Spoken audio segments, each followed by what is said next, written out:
What's going on, people? Welcome to Footy Fanatics episode 2. We are up and running. We've got a few more pundits coming on in the next few minutes, but I am going to get straight into the pundits. Before I do subscribe to the channel, give us a like, share it with your friends and family. We do this every Sunday, 9 o'clock. Top stories, top six, transfers, managers, owners, players. We debate it all. We would appreciate your comments as well. And if you'd like to come on, then do send us a message and we'll try and get you on for a quick 15 minutes if you want to come on and have a say. But let's start with our first guest. He's making a debut and he's there, Mr. AFC, scratching his head, probably thinking, when's anyone going to beat us? But you have come off a loss, Virginia. So we are going to talk about that as well. We will get into it. But first of all, welcome to the show, bro. Yes, and mate. How are you doing, sir? All good, bro. All good. How you like? Good? All good, mate. All good. Not as good as you, mate. Not as good as you at the moment. But we're only halfway through the season, VJ, and I'm sure you've seen Chelsea make a comeback or two, and hopefully they will be making a comeback in the second half of the season. Here, representing with chest, VJ, what's going on, mate? Yeah, good, Josh. Definitely making a comeback, breaking some records in the transfer window, that's for sure. Certainly outpacing a lot of the clubs. But just a quick question, Josh. Where are all the Liverpool fans tonight? Where are the Liverpool speakers today? Listen, can someone send out a search party? Someone find a Liverpool fan, put it in the comments. We'll take anything at this stage, man. Even if you're not a Liverpool fan, you're an Everton fan, you want to come and have a go at Liverpool, you're more than welcome on our show at the moment. We cannot find a Liverpool fan. So if you know any, let them know. Let us know. We'll try and get them on. They're probably hiding behind a sofa. They're definitely not watching Sky News because there's definitely nothing happening with Liverpool at the moment in terms of transfers. But I would love for a Liverpool fan to come on here, defend the board, defend Klopp, defend the team, and give us an insight as to what is happening at that club, because it's not pretty at the moment for sure. No one expected them to be where they are. But let's start with you, VJ, because, you know, talking of teams where there might be in a bit of a false position based on the league position, based on the squad and the quality you've got. How do you sum up the last 7 days as a Chelsea fan? How's it been? Just talk us through your emotions, the good and the bad of the last 7 days. Obviously, if you didn't catch the last show, episode 1, do go and have a look at it. VJ was on that one too. But just sum up the last 7 days, bro, in terms of everything that's happened at your club. Well, to be fair, in terms of footballing games and matches and things of that nature, we haven't been active, right? So we were out of the Carabao Cup pretty early. We were out of the FA Cup pretty early. We were drawn against Carabao Cup. Yeah, Carabao. Yeah, exactly. You know, so we were out of them pretty early. So we've been spectators for the last 7 days. So to be fair, like I said, the transfer window's been the most exciting things over the last 7 days. And I'm just sort of hearing in the last couple of hours that Chelsea are back in for Enzo Fernandez, which seems to be a bit of a surprise as well. So watch this space. There's a couple of days left, right, for the transfer window to close. So I'm hearing rumours in terms of it's going to be a busy one still for Chelsea, which is quite surprising, not how busy we can get. But yeah, from a footballing perspective, it's been quiet. We've just been spectating and watching the other teams battle it out. Absolutely, mate. I mean, transfer window at the moment, it's just been set alight by Chelsea. You know, you guys have set a trend and no one seems to be Arsenal, you know, spending good money as well. We'll get into that as well. But we have got a Manchester United fan in the backhand, Mr. G, representing from episode 1. Let's bring him in. There he is. Hey, guys. Smiling. Hey. I'm trying to get the tickets for the Carabao Cup, right? So Carabao Cup. Good luck is what I would say. G, your volume's a bit low. I don't know if it's your I don't know if you guys can hear G, but your volume's a little bit low. I don't know if you can tank it up a bit. Can you hear me now? Yeah, we can hear you. It's clear. It's just a bit lower than last week. If anyone doesn't know G, if anyone doesn't know G, do go to episode 1. He was there representing Manchester United. Made some really good points last week, mate. Great knowledge. Whilst I've got you on the spot, mate, how has the last 7 days been as a Manchester United fan? I think it's been great. I think, just watching the team sort of now being again feared is good. I think we're consistent now, you know, and not just anything else. Just even the team feels more solid, feels more structured. Seems to be like a squad depth that we're not rushing people like Garnacho onto the pitch. And I think, playing Rashford, trying to keep him not getting injured, that was always one of the things in the last 3 seasons. yeah, so we're hopeful. I think we're right in the mix of it. Unfortunately, we're not spending in January. Now, that's just what we hear. There's rumours that we might bring in something very, very late, but I doubt it. I think we're going to wait till the summer to bring in Kane, and then we'll see. Yeah, yeah, absolutely, man, absolutely. Well, we'll get into the transfer window with Man United, man, because a lot of question marks. Should you be spending? Should you not be spending? Liverpool as well, not spending. Jurgen Klopp coming out saying that's it. Shocking news, man, for big clubs like United and Liverpool to say that this early in the window, or I say with 3 days to go, you know, and you have 28 days or whatever it is without signing a We just proper need signing. Brighton scouting network. I think if we can get Brighton scouts in, we'll be okay, to be honest. Yeah, Brighton. Brighton lose a player and they still go and win. Virginia, man. Listen, AFC, you tasted that little bit of defeat there. Like it must have tasted like something very foreign to you guys, man. It's been straight W's and the odd D, the odd draw. But Arsenal tasted defeat away to Man City. Not the worst place to lose a game, but considering they're your title rivals, how was it, man? It was a good defeat. It wasn't a 5-0. It was a 1-0. We had 6 players that we changed. I think we played better in the first half. Once Thomas Partey went off, that was sham. That's it. So the midfield was non-existent. You could just see how Shambi just kept dropping off. That's why Alvarez's shot went and hit the post and they scored, because Sambi was dropping up a central defender. And Odegaard had to go at him. But yeah, we need Caicedo badly. Because Partey, I think, picked up a rib injury, but the MRI scan said it should be all right. But you could just, when he goes, that's it. The midfield is non-existent. So if we get Caicedo over the line, then it's a good window. Definitely a good window. But I think we played all right. I think if we got bad 5-0, then it would have been, oh shit, it's going to be in the next 2 weeks when we play them, 3 weeks time.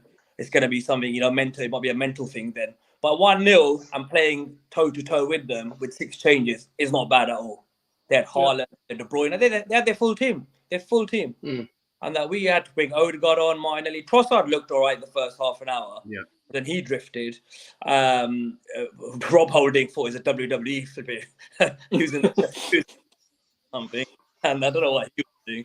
But his name is Holding, so I think that's what it is. Yeah. But otherwise, I thought it was a good game. I thought it was a good game, but it was just more tactical. It's more of a tactical game than end-to-end sort of stuff. What a finish from Ake, eh? In the midweek. Yeah, quality. It was a really good goal.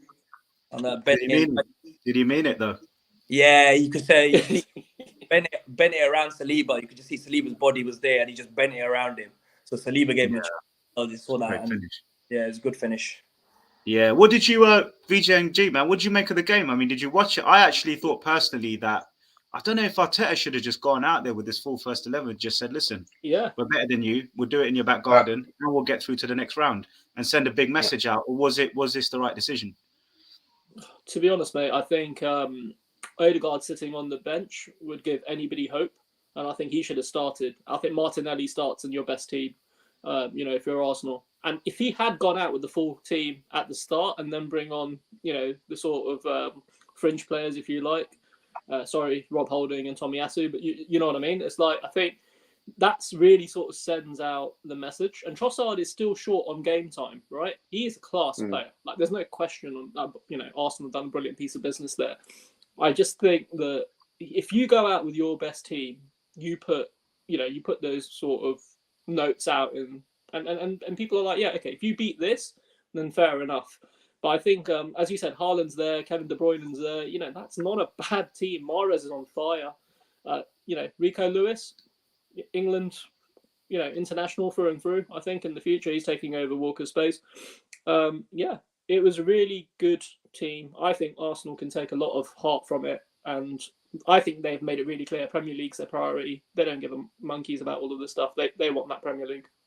I mean, obviously, maybe Pep's regretting playing his foot. You look at John Stones got his hamstring. That could be 4. And if we had, say, Saliba or Holding do that, then we're a bit short as well. So the team he played, I'm happy with that. Because, like I said, Thomas Partey got injured. Say if Nketiah got injured in the game, or whoever, or Martinelli was started and he pulled a hamstring. I know Trossard's there, but we could have had a few more injuries if the game obviously got a bit more physical and a bit more tiring for the players. So I think he changed it well. And he brought on the subs at good time, and I think it was a good game. I don't think FA Cup's the main priority at the moment. He's won it already. I'd rather not have a draw and play another game. I'd rather not go be 5-0 because it would be disheartening. So 1-0 was a fair result. Yeah, I kind of agree with that. I don't think it was a great watch as a game, certainly for a neutral. I thought the first half drifted, and it was just the one goal in it in the end, wasn't it? It was a little piece lucky or what, but it wasn't a sort of it wasn't like a Haaland special or something like that. De Bruyne assist. It was just an Ake goal in the end, which sort of ricocheted a little bit. I thought Grealish had a good game. I think he's the one who set up the goal, in fact. But yeah, it wasn't a great game. I think that shows, as you said, Rajinder. I think the FA Cup's not a priority, right? It'd be nice to have for Arsenal, but the league is where you guys are at, and if I was in your position, I'd want them to focus on the league as well, right? I mean, it just shows how far we have come, because normally against Man City we get battered 3-0, 4-0. In the last few seasons, we have some right hat-tricks by them. At least we're competing with them toe-to-toe, even with 5 players missing, which just shows how far we've... So it gave me a lot of positive vibes in the next few weeks when we do play them twice. That it's going to be a very competitive game where Haaland won't just be scoring a hat-trick, De Bruyne won't just be assisting. It'll be an even game. Yeah. Fair enough, lads. Fair enough. If you think the FA Cup's not a priority and the Premier League is, no one's going to argue with you on that one, man. I mean, if it was my team, I'll be just saying, guys, wrap these guys in cotton wool. Thomas Partey, Odegaard. There's about 6 players there. I mean, I've got the Liverpool team up now because we're going to go into that next. But there's a few players there that, any of those get injured, and Arsenal's subs bench isn't as great as you probably want it, especially with Thomas Partey picking up a niggle. So you know what? Maybe it was the right thing to do from an Arsenal point of view. If it means you're lifting that big title at the end of the season, mate, everything Arteta's done and said and behaved is right, man, because at the moment he's getting it all right. Let's move into the Liverpool game, lads. I can't, like I said, we don't have a Liverpool fan on board today. We will try and hunt one down and find one, and look behind your sofas. You might find one. Look in your pockets. You might find one. Look in Danny Welbeck's pockets, and these Brighton players just keep performing, man. Just keep performing. Let's shine some light on Brighton as well, lads. But starting with, say, Man United, obviously you're going to love this, watching your arch rival lose week in, week out. I think they've won 1 in 6 or 7 is something crazy. It's really bad, man. I mean, Liverpool have lost the plot, literally. What did you, whether you saw it or not, I mean, what did you make of Liverpool? What did you make of their transfer window? And if you did see the game, what did you make of this? Yeah, I think people forget how good Brighton are, right? At this moment in time, they are a very, very good team, right? Liverpool have had like their purple patch. They're pretty much, were holders and they got knocked out. Okay, Mitoma, amazing goal in the 92nd minute just now, right? The reality is, there's probably not that much wrong with Liverpool. The thing is, it just needs freshening up. And Klopp, nobody was going to disagree, is a good manager. I think he's a good manager. You don't do what he's done over a number of seasons. If you're not, I genuinely think that they have a massive problem in midfield, and they're getting overrun in midfield. They've got really bad positioning. Trent, for me, is never a right back who's going to cover. You've always got an option with him just to play it in behind him.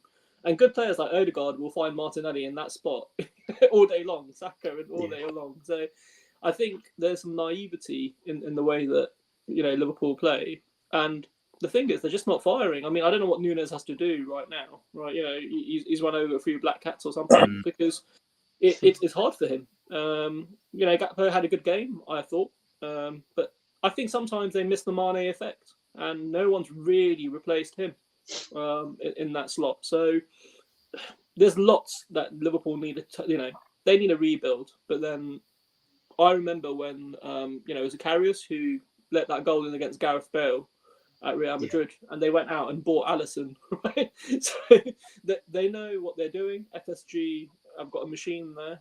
We're lucky to meet them, weren't we, Josh? Last year when we saw them, their commercial team has switched on. So I think, overall, I don't think there's a massive issue. I think Brighton are just in that peak, level right now.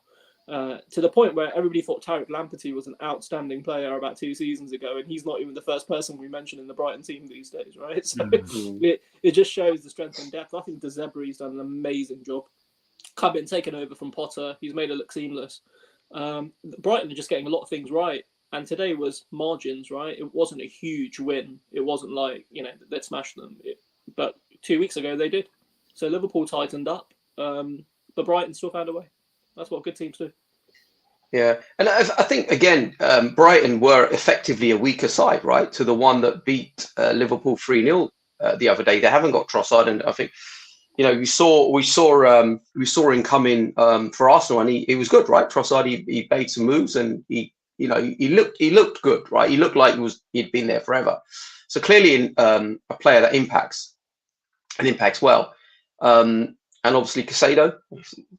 I'm sure if I get the name right. He's out of the team, right? His head's a bit turned. Could be going to Arsenal as well, possibly. And they probably your two best players out of Brighton, right? At this moment in time. And Liverpool still weren't there at the races. They're probably the better side in the second half, I thought. But they did get away with some pretty horrific decisions, right? I mean, there was at least one red card. It's a red card. Fabinho one, even Konate's one was a second yellow. His second yellow. But even if you see the goal, the second goal, Momoto's goal, the Gomez is defending. If he's turning his back on the shot, I watched it. Yeah. And how is this guy? Was he linked to England a couple of years ago? It's horrendous defending, and he dummied him, and he turned his back on the striker, the forward, and then obviously he shot. But he's just a full circle, just turned his back on it, on the ball. Yep. Horrible defending, horrible. Yeah, but just literally minutes before that, I don't know if you watched the game, Andy Robertson went in really hard, right, on the tackle, and he gave away that free kick. Put the pressure straight back onto Liverpool at the time when they just didn't need that. And I think, Robertson's guilty as well here. But if you look at that midfield, does that midfield scare you? If you're a top 4 team, does that midfield scare you? No. And I think, that's where their problem lies. I think the front is good. That's you've got Mohamed, Salah there. The guy won the Golden Boot. This is not a bad team. I mean, Harvey Elliott, is he better than the top 4 in that position? Probably not. Would you take Mahrez over him? Yeah. Would you take Rashford over him? Yeah. Would you take Grealish over him? Yeah. So, that's I was going to say, in terms of like Liverpool's defence, guys, injuries, they've been unlucky with injuries. Obviously, if Jota's fit, if Diaz is fit, Van Dijk has had niggles and form issues. But I completely agree with you, man. That midfield is lacking. They just don't have the legs in there, I think. They've got experience, and experience can get you a long way. And we've seen that with Silva at Chelsea. Thiago, from what Liverpool fans tell me, bit of a sideways man, doesn't really penetrate enough. Nice to just keep the ball ticking over, but not really impactful. And then these other guys here, the new guy, Stefan, in the middle there, he's just signed a contract, I believe, as well. Too young, man, to be thrown in the deep end. Harvey Elliott, young, amazing prospect, but again, carrying the weight of Liverpool. It's difficult for these players, man, to come in and just hit the ground running. And Gakpo, is new. Nunez, new. They're going through a massive transition, that club. And then to add salt to Liverpool misery is the club wanting to sell and not investing like, say, the Chelseas and Arsenals. So how do they even play catch up if they're not going to throw money at it? And obviously throwing money at it doesn't always buy you results, but 75% of the time it does. Because you can go and actually just buy something from Harrods rather than Primark, and guess what? The quality's there, as long as you've got a half decent manager, it can work, So I mean, nobody disagrees, right? Konate is a good defender. He just came from the World Cup. So the thing is, on individually, the spine of the team is okay, apart from the midfield. And if you're genuinely looking at who our best buy has been, it's been Casemiro. Yeah. The guy's won everything at Real Madrid. We bring him in. Everyone's laughing because he's 30 years old or whatever. On that point, if you don't sign Casemiro towards the end of the window, you're kind of sitting there probably 9 points below where you are potentially, because he's made all that difference in midfield. And that's what Liverpool need, don't they? They probably need Caicedo from that team there, Brighton. They probably need someone to come in and mop up. And Arsenal have been in for him. Chelsea have been in for him, 70 mil or whatever it is. But Enzo, they should have gone for Enzo Fernandez. I mean, if you look at Liverpool's net spend in that Deloitte league, they've got the money. Like, do you know what I mean? Like, Yeah. go out and get Enzo Fernandez and tighten that place up. They're not going to spend until they sell the club. It's just the way. And they've lost a gentleman called Martin Edwards. He left the club. Yeah, he's a massive influence in their transfers. Yeah, definitely. So he brought Salah in. He was apparently upset about Mane leaving, and that's why he really pissed off that Mane left. So this is some details my friend told me the other day actually, and he goes, Martin Edwards. He brought Van Dijk in as well, and he left a big hole in their transfer strategy now because he's not there. And I think they don't buy anyone, just like Man United, they're not going to buy any players until that club gets sold.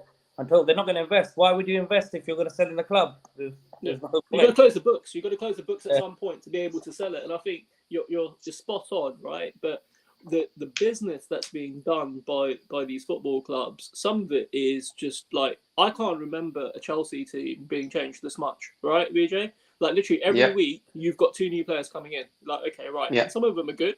And some of them, I'll be honest with you, the PSV kid, I don't know anything about him, and he might be really good. But suddenly this money's going in, then he's being loaned back out to his parent club, like the Leon guy. That's right. Yeah, Gusto. Yeah. So it's going to be tough, even if you chuck money at it. I think Klopp still needs time to bed these players in. And but I think, I just think with Liverpool, right? I think Klopp had said it himself. I think a while ago, he's just like, they've been running through brick walls, haven't they, for Klopp? They want to play for Klopp. Every player, past and present, wants to play for Klopp. But you almost think, have they peaked, right? Can they keep going? City, they challenged City 2-3 seasons, and okay, they won it they won once as well. Probably if City weren't there, they might have had more Premier League titles potentially. But you can only beat what's in front of you at the end of the day. And I just wonder if Liverpool are just done, right? They've peaked, and to sort of go again each season, again and again, looking at it and thinking there's no investment in this club at all, right? City are bringing in, a Jack Grealish, for example, or, and whoever, and Liverpool are putting out statements like today, Klopp in his interview saying no January signings at all. That's it. It's closed for us. Yeah, well, it is. They can't, because obviously you can't play high press football for 5 seasons in a row with that same team and that same squad. You do, like you said, you do freshen it up, and because it just exactly why Klopp, even in Dortmund, the 7-year thing, Mainz, the 7-year thing. Those players get overworked so much by him, but the club doesn't refresh the team because they think, oh, Klopp can manage it. He'll be all right. He can get the best out of these players and then just carry on. But there'll be a certain time where those players keep on running and high pressing for 4 or 5 seasons in a row. It's just not possible physically. It's not possible. No. Yeah, I agree. And I think if you look at Milner, we spoke about this last week, right? Milner's 37 years old. I mean, what are you going to do? Bring him out in Rocky 17 or something? Like, genuinely, the guy's, he is Superman. But ultimately, Henderson, all of these guys, their legs are gone. They can't compete with somebody like Rico Lewis. The guy will run rings around you. If Martinelli picks up speed, he's left half of these people in the dust. So I remember Spurs weren't that dissimilar when they were playing at full tilt, and suddenly you look at it now and you think, okay, you've lost a yard or two as well, and everyone's jumping on about Harry Kane. Harry Kane's going to be 29 by the time he comes to Man United. How is he going to fit into a? Hold up! Who said he's coming Man United? Levy. Done deal, Josh. Is it? Probably find out tomorrow, anyways. We go to Liverpool. Yeah, let's move on from Liverpool to. He don't want to have that conversation. No. Move on. Let's move on, lads. Let's move on. Well, I've put Kane contract. You played better without him today. There you go. Yeah, well, we won without him. Yeah, but away to Preston, mate. That's no. Just in case Kane's watching the stream, he gets some ideas. Yeah. Kane, if you're watching, man. Listen, go United. 50 million, you got Chelsea, mate. Thank you very much. Down the road, man. You need a striker, DJ. You do need a striker, man. You're missing maybe that Chelsea out and out Drogba, Costa. Drogba type. Yeah. I mean, do you feel? I mean, look, obviously the transfer window, I imagine you're going to say, is going well. There's so many names there. But is that enough, or have you missed the trick with a position or two? Well, we need an Enzo Fernandez, right, type player in the midfield. You've got Kante, who's been out injured. potentially coming back, but he's 30 plus now as well, and that's what we need. I mean, all of these players are great, and it looks good for the future, and what we're trying to do. As I was saying last week, there's some sort of project going on, not fully clear on what that is, but they're signing some really young lads, sort of 19, 20-year-olds on long-term contracts, probably to get around FFP a little bit as well. But if you're talking about, is it going to help us this season? No. Mudryk, is in the first team this season, and João Felix is on loan. I mean, they look good, but they've only played about 15 minutes of football, and João Felix had about 60 before he got sent off. So that's not a lot to tell by. And next season, when we, come back, the team's almost, if these boys are playing next season, it's unrecognizable. So in some ways, it's a bit, it is exciting, but also a bit nervy as well. It's like, well, what's the team going to be like, right? I mean, you can't fill a squad full of 19-year-olds, 20-year-olds. So are these going to get in? All of them going to get in? Where are they going to play? Where, what are they going to do? Okay, you're going to loan players out, but there's a quota in terms of loaning players out as well. I only have a max of 8. So what's the plan? What's going to happen? I actually think that we'll sign a couple more players in January. Like I said at the top of the show, that they're backing for Fernandes, because it looks like Caicedo is potentially more likely to go to Arsenal now. I think they're preparing 70 million as a comeback bid, potentially. They've made 60. That's been rejected. I was reading that even Arsenal fans, and I don't know how you feel, Rajinder, they don't want to pay 60 for that type of player. They feel that's quite a lot of money. No, I'll be with 6. I don't mind, because obviously we didn't get Mudryk. There's money in the kitty. We got Trossard for 20 million, add-ons 27. So I think the whole transfer window is going to be about 100 million, 110 we had in the kitty for January. But now they're saying they still want to go for Declan Rice in the summer. So I think Caicedo and Declan Rice, we need those two kind of players in that squad. And Caicedo will be a squad player. Well, he will be a squad player, but he plays in games because Partey does get injured. But there's no covering that midfield. You can't have just 2 midfielders, and Sambi, like I said, he's terrible. He's not. I think he'll go. I think they'll sell him in the summer. That Sambi. I think they'll send him on loan like Nuno Tavares that they did. So I think he doesn't really trust him. So we do need 2 experienced midfielders. If you want to challenge, you need 2 Premiership players that know the Premiership. And Caicedo's done a year and a half now in the Brighton. Rice has been there for how many years? So I think those are the 2 positions that Arsenal will look to put as a priority for the next 6 months, 7 months. And yeah, also, and I think. Sorry, go on, VJ. Sorry, go ahead, G. No, I was going to say, I think if that happens as well, you've got Declan Rice and Caicedo. Caicedo's 21 years old? Yeah. From a future perspective, you're going to lock them into long-term contracts. I think Lokonga goes as well. I think some of the, other sort of fringe players will get moved around because I can't see Caicedo wanting to sit on the bench and then come off, because he's a starter for Brighton. When his head's not turned, he would want to play. And I think, who does he play ahead of in the Arsenal team right now? Unless he's been brought in as a long-term replacement for Xhaka, which you can't drop Partey and you can't drop Odegaard. So it's like, But we don't want to go the same mistake like Liverpool, burn these players out like Xhaka and Partey, got no cover for the future. So next season they're not going to perform. So we need that rotation. And he's young, 21. Xhaka's 31. Partey's 29. So we need the youngsters to just keep build them, and they'll integrate into the first team in the long run. But obviously they'll still get game time. But we don't want to knacker Partey and Xhaka when next season or the following season they burn out as 30-year-olds. Even 30 is not too old, but still, if you play a high press game like Arsenal, you can burn them out in a year or 2. Rajinder, are you guys? How many cups you in? Because obviously FA Cup's gone now, League Cup's gone, right? Obviously, Europe and Europe starts mid-Feb, doesn't it? Feb, yeah, mid-Feb. So you've got, who have you got? Is it Atletico? Who is it you've got? No, we've got. When you get back, man, you've got Barca. Barca's a playoff. They're playoff. That's a playoff. I don't think the draws happen. Sorry. Yeah. Because they got Man United got to play the playoff, so to get into the next round. So the draw hasn't happened for the Europa League. Yeah. Let's look at Arsenal's window then. So you've signed a couple of players at the moment. Trossard looks a great value for money buy. I think any club could have afforded him. Liverpool, Chelsea, obviously, Man United, Spurs. We did go in for him apparently with a special Daniel Levy offer. of 60. £2.65.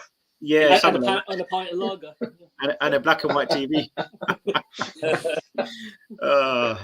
But you know, I think when I look at Trossard, he fits that Arsenal system. I mean, who wouldn't? To be fair, there's very few players that could go into that Arsenal team and not play better because they're just going to go into a proper gelled machine. That's just everything's flowing and fluid, and you know, Trossard's gone in and just improved. I've always liked Trossard for Brian. I thought he's a really good player, even for the last 2 years. He's left-footed, he's right-footed. He can cut in, he can go wide. He could play through. He doesn't sit on the wing. He goes to the midfield, the centre midfield. He's always on the move. And I thought he was younger than 28. I thought he was about 24. But when I found out he's 28, okay, fair play. But you know what I mean, he's very athletic. Obviously, he could play till 31, 32 as a proper out wide player. So yeah, I'm really happy with Trossard. I think he'll be a really, really good player for the future with us for a couple of seasons. Yeah, I think it's time, isn't it? I think Arsenal have to invest now, right? I mean, this is an absolutely brilliant opportunity for them to win that league title after X number of years. Because, you know, next year, like you said, you know, Chelsea's are spending, United are going to strengthen, that's for sure. City, by default, will strengthen. Spurs, you know, they're buying players. They'll be there, thereabouts, right? Newcastle definitely are going to be there. So it's just going to be a lot harder next year. So some of these teams like Liverpool and Chelsea, you know, they're not had a good season, so they're not in the challenge. Whether they'll be fighting for the title is probably, you know, you just wouldn't know. But they'll certainly be above sort of 9th and 10th. And I think Arsenal got to spend. I think they've got to spend that 60, 70 on Casado and get him in. This is the best chance. I do agree with you. We're not going to get a better chance than this because next season is going to be so much harder. And, you know, I mean, if the players do finish second, I mean, they're not going to be disheartened. I mean, they're going to be upset. But obviously, we didn't get top 4 last season. Everyone's thinking, oh, that's it. The players are not going to come back. They're not going to come back. You know, young players can get really negative about things. But obviously, they've picked themselves up. Arteta's got them going again. So even if we finish second, hopefully next season we can still push whoever, Man City, Chelsea, to the end of the, you know, I mean, the proper title race as well. But this year is we gotta get it this year. Otherwise, this is the best chance. This is gonna be. But who would you add now? Who would you add to make sure Arsenal win the title? Because I think this is what it comes down to. You know, you get these moments in the season where, you know, you do it basically. And if you're going to push, you've got to bring those world-class players in, right? And it's hard in the January transfer window. You're going to be paid over the odds for even half-decent talent, right? And Chelsea are doing it. To be fair to them, yes, they're VC backed or whatever it is, but, you know, look at that money that's right there. I think, you know, I looked at Mudryk and he looked really good, right? For that 10 minutes that we saw him, he looked amazing. But, you know, I haven't seen this Kiwior kid play at all. I mean, but they've obviously been scouting him for a while. They've brought him in. I think you need to get someone to replace. Rajinder, tell us about this Kiwior guy because you must know more than us, man. I mean, is he one for the future or is he one for now? Left centre back, so you can fill in for Gabriel because obviously we haven't got left centre back. We're holding for the right, but we need one that's left footed. Apparently, I've seen a couple of games. He looks a very strong, tall, physical defender. Lewandowski was playing him the other day, saying that he's a very good up-and-coming defender. So I think he'll fit the Premiership. Very physical, very strong, good in the air. So I think it's a shrewd buy. I mean, we're going to trust whoever now Arteta buys. I mean, we trust everything that he does. If the player not that people probably heard of this player, but our scouting system has improved from what it was 4 years ago, 5 years ago, when we were just buying rubbish from everywhere. So, so I think all Arsenal fans now do trust who we're buying now because most of those players are working out well. So let's see how he gets along. But I just think we need Caicedo, and I wouldn't mind just getting a loan striker, someone that is a striker will come in as a 6-month loan, something like a Felix, obviously going Chelsea, but not pay stupid amount of money wages wise, but someone that can just back Nketiah, say if Jesus doesn't come back fully fit, gets injured again, just need that position maybe for a few games. So let's see. I don't think Dembele or somebody like Rafinha at Barcelona would fit that mold because, you know, he'd come in 6 months and you'd do a hell of a job. You know, kind of a number 9, a proper striker in the box, like an Eddie. You know, I mean, we don't want one just drifts around. Someone that's just a goal fox in the box. Yeah, you've got Jesus coming back, though, haven't you, Rajinder? Not far, right? A few weeks. Sorry? Jesus is going to be back. Yeah, but let's see. Hopefully, there's not going to be a reaction to an injury. You know how it is. Sometimes you come back, maybe he gets rushed in. We might be nearer to the title then, more important games coming up, and they might rush him. But I don't know if he even starts right now if Eddie keeps scoring goals. That's everyone. That's Exactly. if Arsenal fans are saying, because Jesus he doesn't sit in the box. He's always out and about, flowing about. That's why he's on goal rap before he got injured. He didn't score for the last 7-8 games. He had a good start. So if Eddie keeps scoring, I mean, Arteta should keep him in. I would agree, keep him in. Eddie Murphy, man. Eddie Murphy. VJ, I'll probably answer. Can have a Aubameyang if you want. Yeah, Aubameyang, man. He's looking for a new club, just like Ronaldo, isn't it? Talking about coming back to the Premier League. VJ, talk us through this Chelsea mad window, because I was looking online earlier and I found this paragraph. I imagine this is pretty much going to be your answer anyways. But what the hell's going on? Like, Chelsea is signing players on 8-year deals, 7-year deals, unheard of, right? It's normally a 4 or 5 year contract. You guys are doing this new approach where you sign them on 100 grand a week for 8 years, and then you sell them after 2 or 3 if they don't work. Have Chelsea changed their transfer approach, whereas before it was loaning a lot of players out? I mean, how do you see it all working out, and how do you feel about it? Well, I think a lot of it's encrypted information at the moment, isn't it? You just don't know. I mean, Todd Bowley's new. He's new to Chelsea. In fact, the whole thing's new, right, from top to bottom. But yeah, I mean, what you've got on screen here is essentially how they're making it happen, because there's been a lot of talk about, I've seen, people saying, where's FFP? Why Chelsea getting away with not being scrutinized under the FFP? And this is essentially it.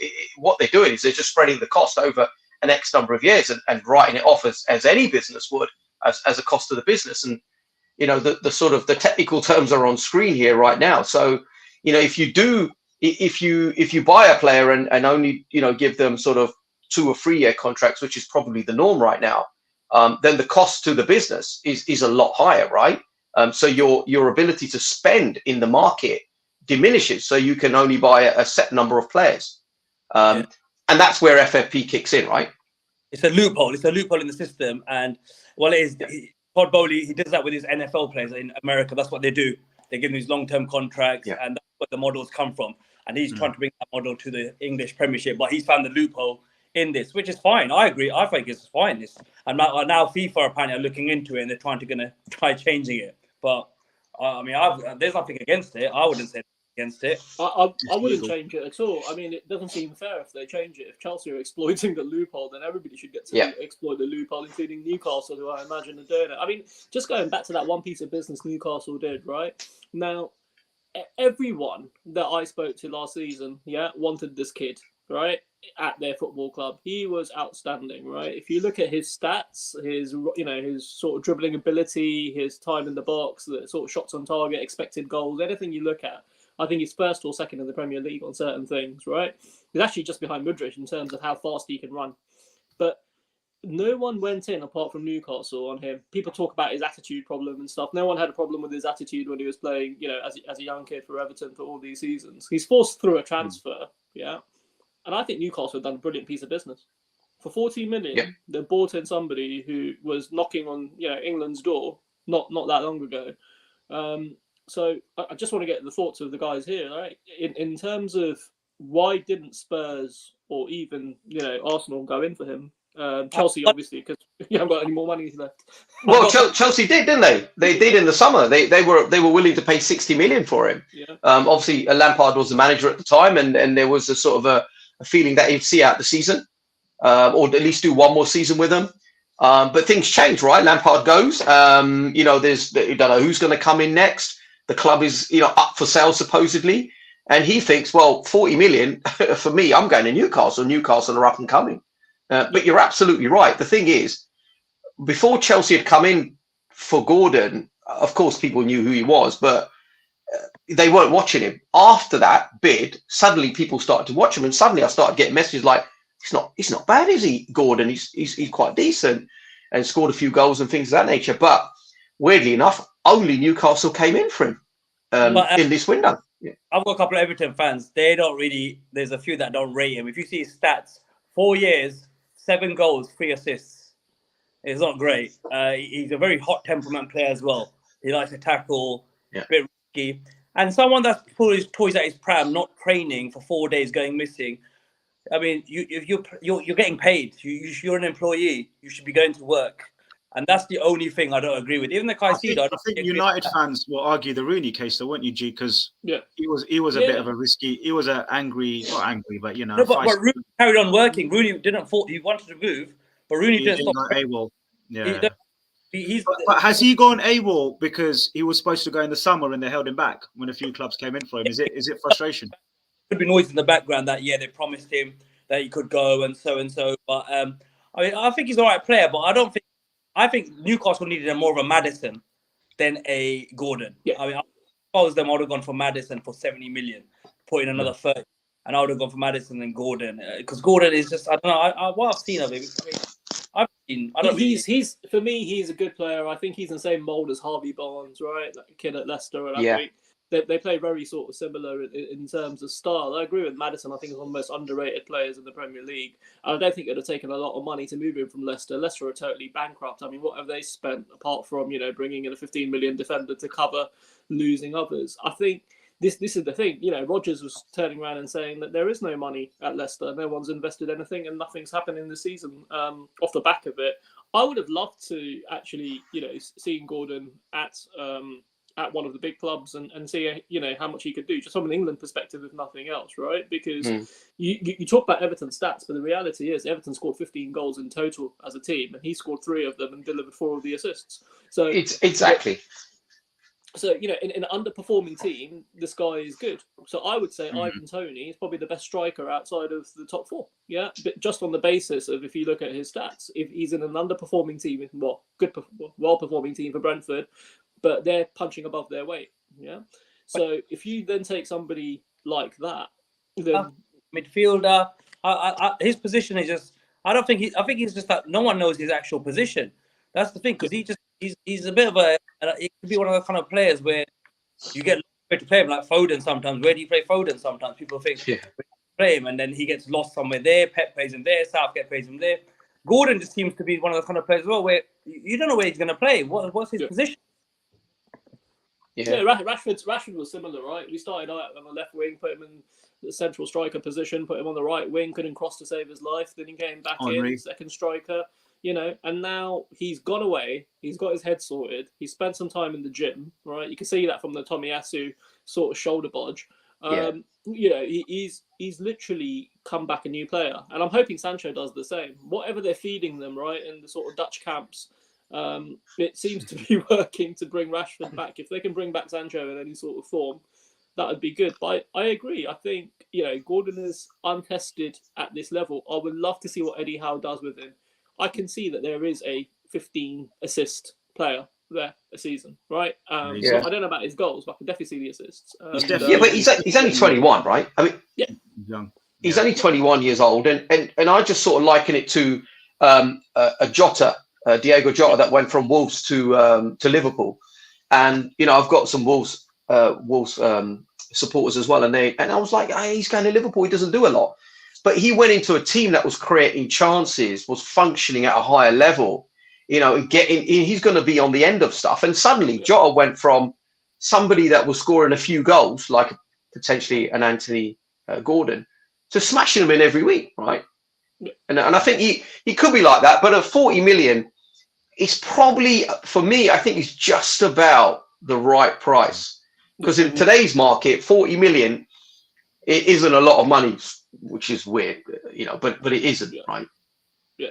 And I think the Rooney comparison is different as well. Rooney was a, generational talent, Alex Ferguson was in the stands when he scored that goal against us, and he was 17 years old, right? And this kid, the touch, the strength, the power, he was like a little bull, right? It was a totally different body shape and body build to Anthony Gordon. Anthony Gordon's a little bit like a whippet. You're not going to get anywhere near him once he starts putting, through the gears. So I genuinely think Rooney took a while to get into the United team, and he wasn't even the best player at one season. Yeah, it was Ronaldo. He scored something like 42 goals in that season before he left. And then that following season, Rooney really came into his own. Yeah, you saw that goal against Man City and everyone remembers it. But it's actually everything he did then, he scored 9 goals from headers in that season, right? And he never scored a header in his life before that. So it was so interesting how good players raise the other ones around it. So when you look at, you know, Hussein, for example, at Arsenal, yeah, he's raised everyone's level. Zinchenko's raised everyone's level because they're winners. And because they're winners, they've brought that mentality to Arsenal. And I think that's what's going to actually see you through. He's a leader as well, isn't he? I don't know if you've seen that video, Rajinder, of him Yeah. at Man City giving everyone some energy. Yeah, no, definitely. Pete, Man United transfer window. Before we move on to the next slide, what are you rating it out of 10 so far? Obviously, there's still a couple of days to go, but are you? What is it? A 5? Where you at? Yeah, it's a 5 or a 6 sort of thing. I think we know what we need to. I think I'm just really happy we've got rid of some of the elements that we didn't need from last season. I think Pogba going, Ronaldo going, sort of really settled the dressing room. Maguire's still there. He's still fighting. You know, West Ham put a bid in for him. Would I go if I was him? Probably, because it must be really shit to watch Luke Shaw play right? While you're sitting in the stands. But then I think Ten Hag's made it really sort of clear. He doesn't care for personalities. He doesn't care for any of this stuff. So the reality is Maguire's going to have to fight his way back into the team. And if he doesn't, he's gone. Then we need to replace him as well. So there's going to be something. I would love to get Declan Rice in. I think he would be a great addition. He fits the sort of United mould as well. But then we're realistic that a lot of our sort of scouting network is South America right now and the Dutch league. So I don't really think we could have done better than what we've got right now. And Weghorst, to your point, right? In terms of Arsenal want a number 9, they're really hard to get. He cost us £2.5 million for the loan and £2.5 million to buy him out of his contract from Besiktas. So I think for £5 million we've got what we wanted as a position. I'm not saying he's the best in that, but he's an international player. He's he kind of occupies defenders and he helps. The only thing I would love to see is Anthony actually run past somebody apart from Josh, right? Like, genuinely, we want to see him actually take on someone and beat someone because he's so right-footed. I think if we paid another 80 million, we might get a left foot from him. It's just we saw him dancing. Unreal how much he saw him dancing yesterday. Did you see it? He did it once and then he went again and he got caught out. VJ Fell over, and Jinder, how do you guys rate Man United's window? I'd love to get not the rivals view, but you know what I mean, the opposition's view. Do you guys sit there happy seeing United just buying Weghorst? Well, it's not even a buy, it's a loan. Are you guys sitting there pretty happy with United's window? They've started a process. It's not going to happen overnight, their process.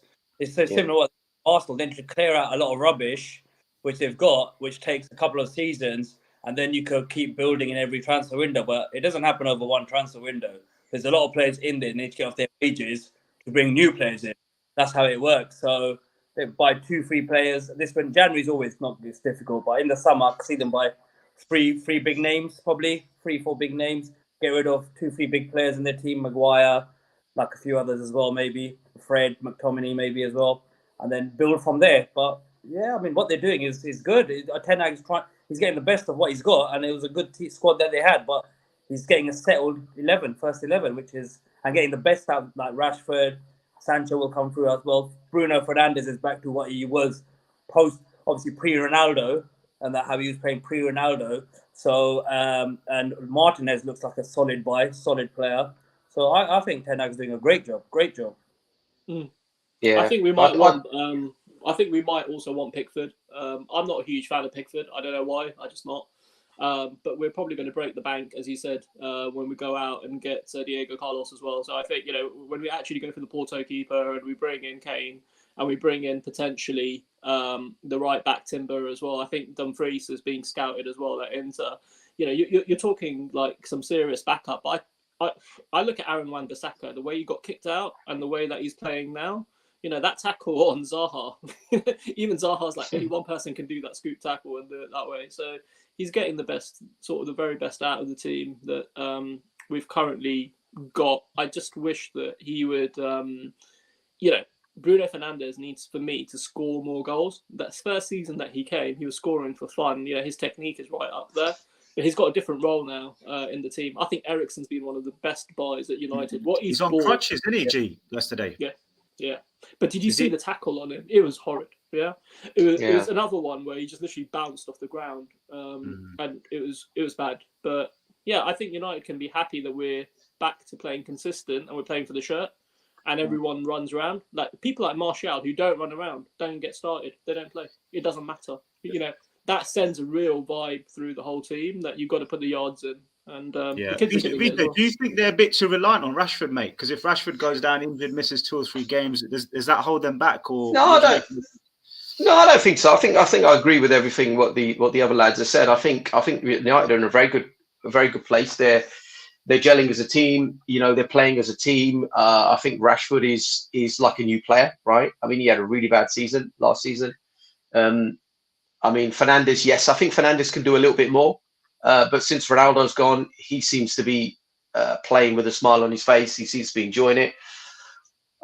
So, I mean, if I was a United fan, I'd be quite happy. I mean, I got a message yesterday when they were playing Reading. It was a cheeky message saying that Brazil are playing Reading today. I was like, calm down. You know? So, but that's the feeling, right? That's the feeling that that the United fans have got. And speaking of United fans, I think one's just turned up. Yeah, exactly. Hey. Talking of United fans, couldn't have timed it better. Vix, welcome, mate. You're late, but never mind, mate. We appreciate your presence, mate. How are you, first of all? Hi, sorry guys, I've had a bit of a nightmare with my home internet. I've just got home a bit late, and then I've just been trying to sort it out. So I do apologise, but I thought better late than never, I suppose. Better late than never, man. Better late than never. He's got his United top on, man. Look at that. He's come prepared, hasn't he? You've had enough time to put it on. Hey, I bet you've been in it all day after that win, Vix, beating Reading, man. Just continuing off what VJ was saying there. Are you? And I think I might know the answer to this, but I'll let you take it from here. But are you happy with the January transfer window? What do you rate out of 10? And give us your reasons, man. No, I'm very disappointed. I think it's been terrible. Obviously the guy we've signed, Weghorst, never heard of him. Bloody and he's a loan. Plus Scored a blinder in the World Cup. Oh yeah, but I mean, generally I know what you mean. But I've never the way Chelsea have conducted business, and the way even Arsenal, obviously being top of the league, I think they've been brilliant. And we've not been backed. I know we're on sale and stuff, but the season we've had or we're having, I think it's been brilliant. And I think if we had been backed, we would have been a little bit better in the league. Especially letting Cavani and Ronaldo go in the summer. So we've got hardly no strikers. Martial's always injured. So yeah, it's not been great at all. And out of 10, I'll give it a 3 or 4. To be honest, it's been terrible. But there's still time. There's still time. You know, do you not think in the league, yeah? Yeah, I was going to say. I mean, do you not think bringing too many people in is also a risk? Like, I mean, Chelsea bought so many people. If they were suddenly playing, like, you know, the next games, a bit like what Nottingham Forest done, it sort of breaks that momentum a bit, doesn't it? It does. You're right, but I reckon we still could have done with at least 2 signings: a striker for sure, and possibly someone in the midfield. Like in the centre, because I mean we're Fred Bear. I mean Eriksen's injured now. I don't know how long he's going to be out. So I mean we definitely need another midfielder, especially because we're still in all the competitions as well, and you've got the Europa League coming. 3 games a week. It's going to be tough. Yeah.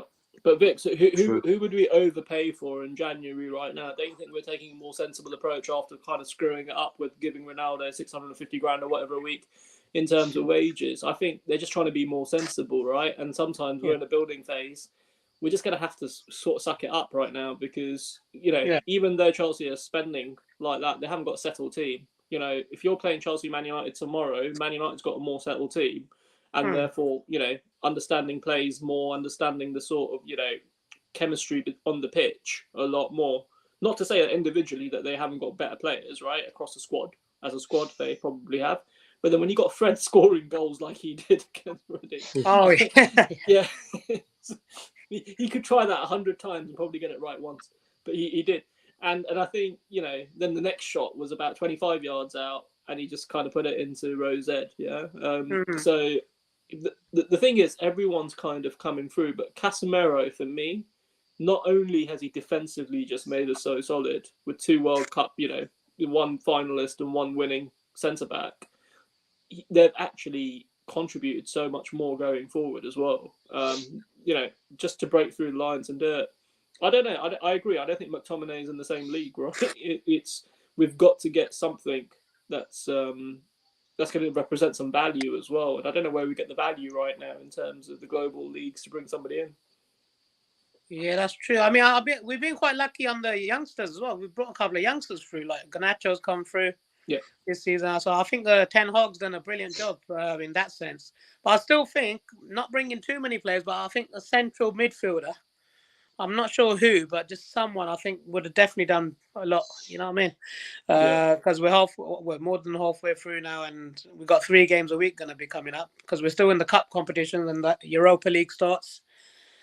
And like I said, Eriksen's injured, so it's going to be tough depending on how long he's out. So if he's out, that's going to be difficult to cope with, I reckon, because Casemiro's doing brilliantly, but even him, he's going to need, you can't play 3 games a week of it. He's going to get too much.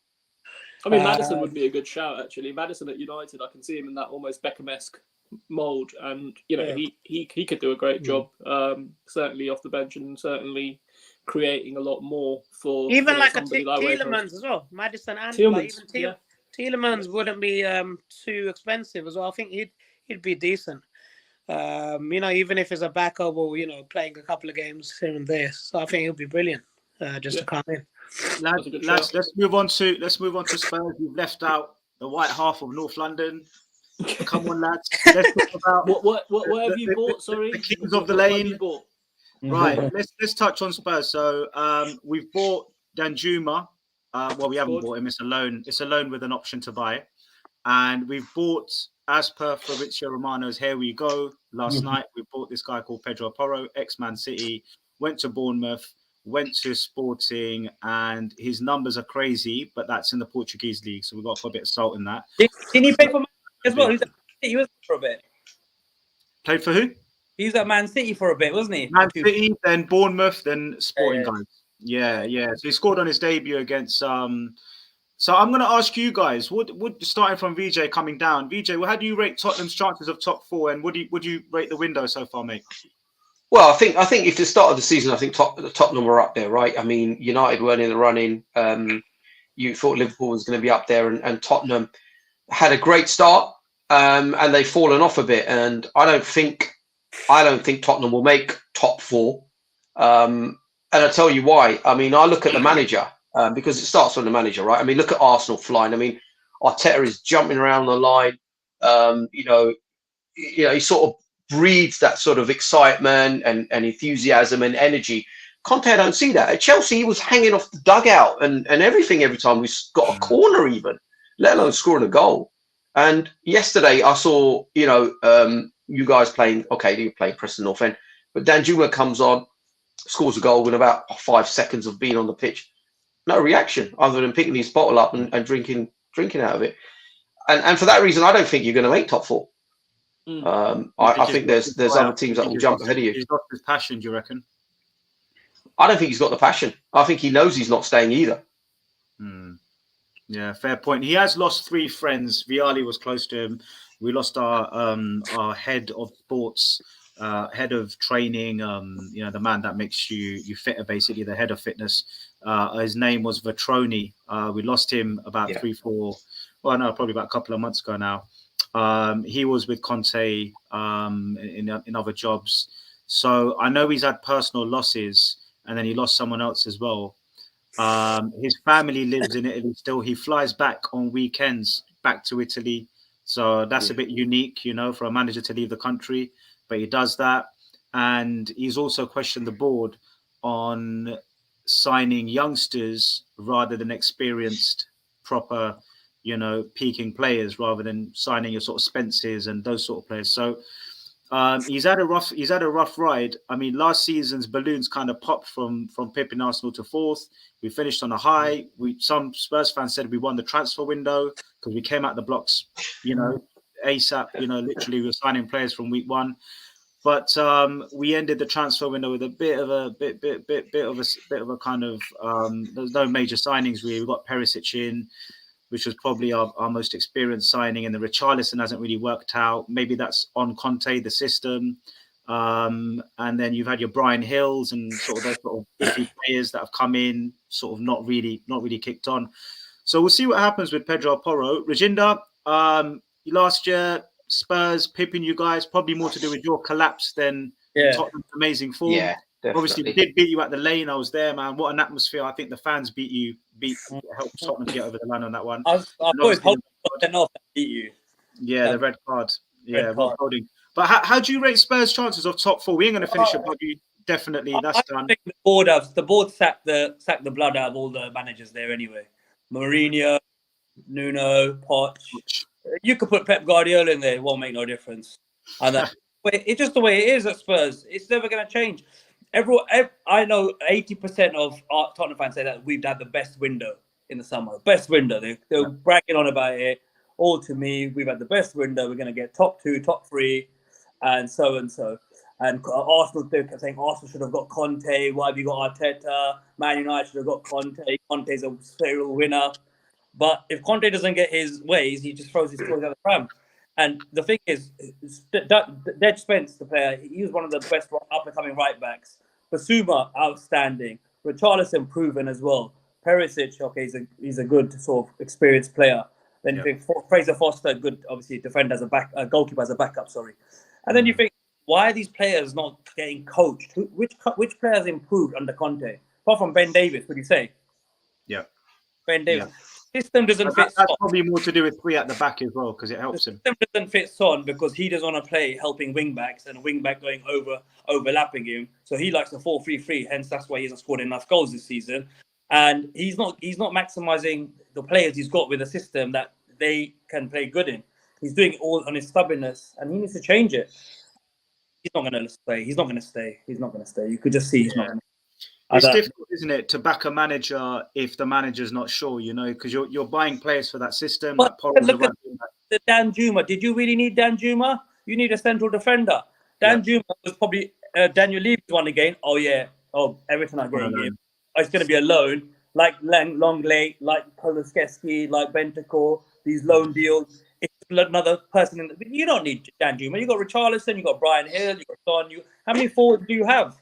And and you're not playing in 4-5 competitions. You're only in the Champions League and not even the league. You're top 4, and you're in the FA Cup. You're in the League Cup. Sorry, we got 3 FA Cup. Yeah, I need a proper centre back. Yeah, Pedro Porro you needed, but you need someone to replace Dial or Davis, like a proper.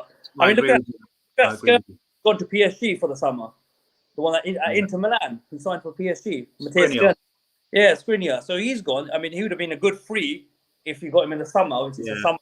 It's just I think with us is there's a wage policy, a bit like Arsenal. That 150k is where we'll hover and we'll give the odd player 200 plus. Well, Kane's only on 200 at the moment. Not the wage, just a package deal that the players are going to get. He's like an accountant. He would only give, like, if it's a package deal, installment payments. He works like that. He won't give you a good 50 million up front, 45 million up front. Oh, yeah, he'll spread it. He'll spread it. He won't do a buyout clause. He'll just worm around it like an accountant does, and then, or a loan deal with an option to buy. And that's what just delays the transfers. It keeps delaying it. The talks. By the end, the transfer deadline's gone. Yeah, I think as to Vijay's point, where Conte does take blame is you can't take the best combo in the Premier League ever, beating Drogba and Lampard last season in terms of combination goals and assists, and then do this to them. Some of that's on the manager, and it might be the negative tactics. If you play 3 at the back, then you'd expect your midfield to sort of kick on a bit because you've got the extra man at the back. But we're playing 3 at the back. The wing backs then have to drop back, so that's 5. Kind of leaves you a bit up front, a little bit thin, and we lose games in midfield sometimes just because of that. You're playing that system, you should at least expect a lot of clean sheets. How many goals have you? Exactly. And so the problem is central defence, because when you're playing 5 at the back, you should be keeping. You've conceded, I think, more goals than we're 12th. We're 12th on conceded goals, and we're 5th in the league. I was reading, so you're not even doing that. So there's something going on, obviously. Yeah, I feel like with Conte and Vijay, you might feel the same way. Is like, I know with Chelsea, he had you attacking, and you guys smashed it. Won an FA Cup, you won a Premier League. With us, he probably hasn't got the players in attacking players. Yeah, we've got Son and Kane, great. And then you start looking around the team, going, right, who's going to step up? And there isn't that many really. Romero at the back, you'd say walks into certain top 6 teams maybe or squads. He's pretty decent World Cup winner. Perisic has got bags of experience, can put a cross in, bang, anytime. But then you're looking around the team looking for your midfield influencers. And Pierre Højbjerg is a soldier, but is he going to open up the game? No. Bentancur, not bad, but probably he's our best midfielder. Basuma, I don't know what's happened to him. So it's a difficult one. Conte, he plays with the handbrake up a bit, doesn't he? He's sort of Italian, pragmatic, keep a clean sheet. But you say that, and you're right. But you know, I think someone just said it right. You've had quite a few of the ex-Chelsea managers, Mourinho's and AVB back in the day, and now Conte, and you've had a few different managers. Maybe next. Yeah, right, exactly. And there's been talk of that. But all of these managers have won trophies at other clubs, and you just think, why not at Spurs? Why not? I mean, Tuchel might come in. Okay, he might do it. He might break the trend, but you would have thought that Mourinho would have done it. I mean, he wins trophies for any club, right? Yeah. I mean, he went to Roma and started winning cups that they hadn't won for decades. But why not Spurs? I mean, it's a fundamental. We've actually got to 2 finals, so we've been 95 minutes away from lifting the best club football trophy, and then obviously the League Cup, which is no one gets excited about. But we would have taken that any day of the week. But it's a shame, isn't it? But we went to 2 finals and we walked away with the trophy that they give at the end of the day. It was quite nice, actually. Yeah. This is the thing. Like Spurs fans who are leaving, they sit there and go, "Yes, you can blame the chairman. Yes, you can blame, the manager. But sometimes you have to blame the players for on the day playing the occasion and not the game and letting the final get to them." And sometimes that's just down to them 11 players on the pitch going out there, like Sissoko with the handball in Madrid. We can't. No one takes the blame from that. That's a player. Lloris, how many mistakes has Lloris made this summer? In the last few games, let alone last year. So I think I agree with you guys in terms of players. Levy to blame. But I think some of the players, as to Reginda's point, Eric Dyer, I don't know how long anyone can keep. There's a lot of Spurs fans last season saying Lloris is one of the best keepers ever to play in the Premiership. And the World Cup winner on TalkSport, Jamie O'Hara, a few other, he's so underrated and this, that, the other. And now he made errors before. Now they're more visible errors. Now he's like the worst keeper in the world. Yeah, sometimes Spurs fans. He's Jekyll and Hyde, man. He'll pull off a wonder save and then he'll go and do what he's done. And like you saw at Man City recently, he goes and takes Erling Haaland out the game. He makes a save before that, and you're thinking, "Well done, Lloris," and then he goes and flaps. So he's one of those players. Let's move on from Spurs and let's move on to. I've got a little quiz for you, lovely people. And listen, there's no prizes, man. You just get invited to next week's show. But we're gonna go with question 1. Now, no googling, chaps. Hands where I can see them, please. Yeah, no googling, no Siri, no nothing. So let's start with VJ at the top. What year did the Premier League begin, mate? Oh, that's quite a tough one. I would say 1996. Okay, 96 for VJ. Coming down to Reginda, Gaurav, and then Vix. 92, 93. 93? 92, 93, yeah, the 92. 92, 93, okay. I thought it might have been that, actually. Yeah, G? 2 or 6. Yeah, I think it's 94-ish as well. I'm just trying to go back in my head and see where Blackburn won it. But, yeah. Okay, and Vix? 92, 93. And the answer is 92, lads. So well done, Reginda. Well done, Vix. VJ, showing your age there, mate. Yeah. I was thinking 92, but I don't know why I went 96. Yeah, maybe the Blackburn thing. No, it does seem a long time ago. It does seem a long time ago. The next question is an easy one, if anyone's been listening for the last 5 minutes. Let's start from the bottom up, Vix. The best goal-scoring combo in the Premier League currently is? Currently? Well, yeah, as in since the Premier League began. Oh, Hey, look, there's 3 options there. There's 3 options on the screen. I'm going. It's definitely one of those, mate. I'll tell you that. As a United supporter, I'm going York and Cole. York and Cole. Okay. All right. Best combos in. He's gone for the wild card. I love it. Like a partnership, yeah. I think you heard me say which one did you prefer, but now the question was which one has the most. But yeah, go on, York and Cole. Go on, Gaurav. It's Kane and Son, isn't it? They overtook Lampard and Drogba, so yeah. Yeah, Kane and Son. Reginda, no need to. Yeah, there you go. And VJ, Kane and Son. Yeah, they're in that order, aren't they? They're in the order, lads. They're in order, Vix. Yeah. Pay attention, bruv. Right. The next one. Who has the most assists in the Premier League? This is a tough one, lads. Lampard, Giggs, or Gerrard? Let's start with G. Do you know what? I would probably say it's Lampard. Okay. Vix? Gerrard. Okay. Rajinder? Gerrard. And VJ? I don't know. I'm going to go left, and I'm going to go Giggs. The answer is Giggs. Well done. Oh, Well done. Yeah, Ryan Giggs. Only for longevity. You United fans at the bottom should be ashamed of yourselves, man. I'm telling you, man. When he played I know he's a dirty bugger, yoga. but, you know. Oh, right. What kind of assist were you talking about? Yeah, I know. Yes. You know what? They're all level. They're all level, but I thought I'd give him one for the old, one for luck. One for luck. Well, I went for longevity, like, because Lampard scored a lot and Gerrard scored a lot, didn't they? So. Yeah. No, I'm surprised at Giggs. I thought it would have been Lampard as well when I saw that. But Giggs what was it around is. forever, wasn't he? He literally was around forever. So by numbers, I should have worked that out. Yeah. Down the left-hand side, he was feeding. I wonder who he gave the most assists to in terms of strikers. You've had a few, Van Nistelrooy. We had Van Nistelrooy, you had York, you had Cole. You had that amazing sort of run of strikers that anybody apart from Diego Forlan who just couldn't find the back of them. Yeah. Just whilst we're on these Lampards and Gerrards and Scholes, which one for you guys takes it in terms of all-time Premier League greats? Scholes. I don't think you get a proper answer out of that one. Scholes. Yeah. Scholes. Fair enough. I would have thought one of you boys would have said Gerrard, man, because he slipped up. Slipped up. Yeah, I'm gonna go Lampard for obvious reasons. I think he's been there, he's done that, he won it all. Was written off literally as soon as he walked into that press conference, and then Harry Redknapp said he's going to go on to do great things, and he proved everyone right. In a Mourinho team as well, wasn't he? Mourinho team as well. First day on the sheet.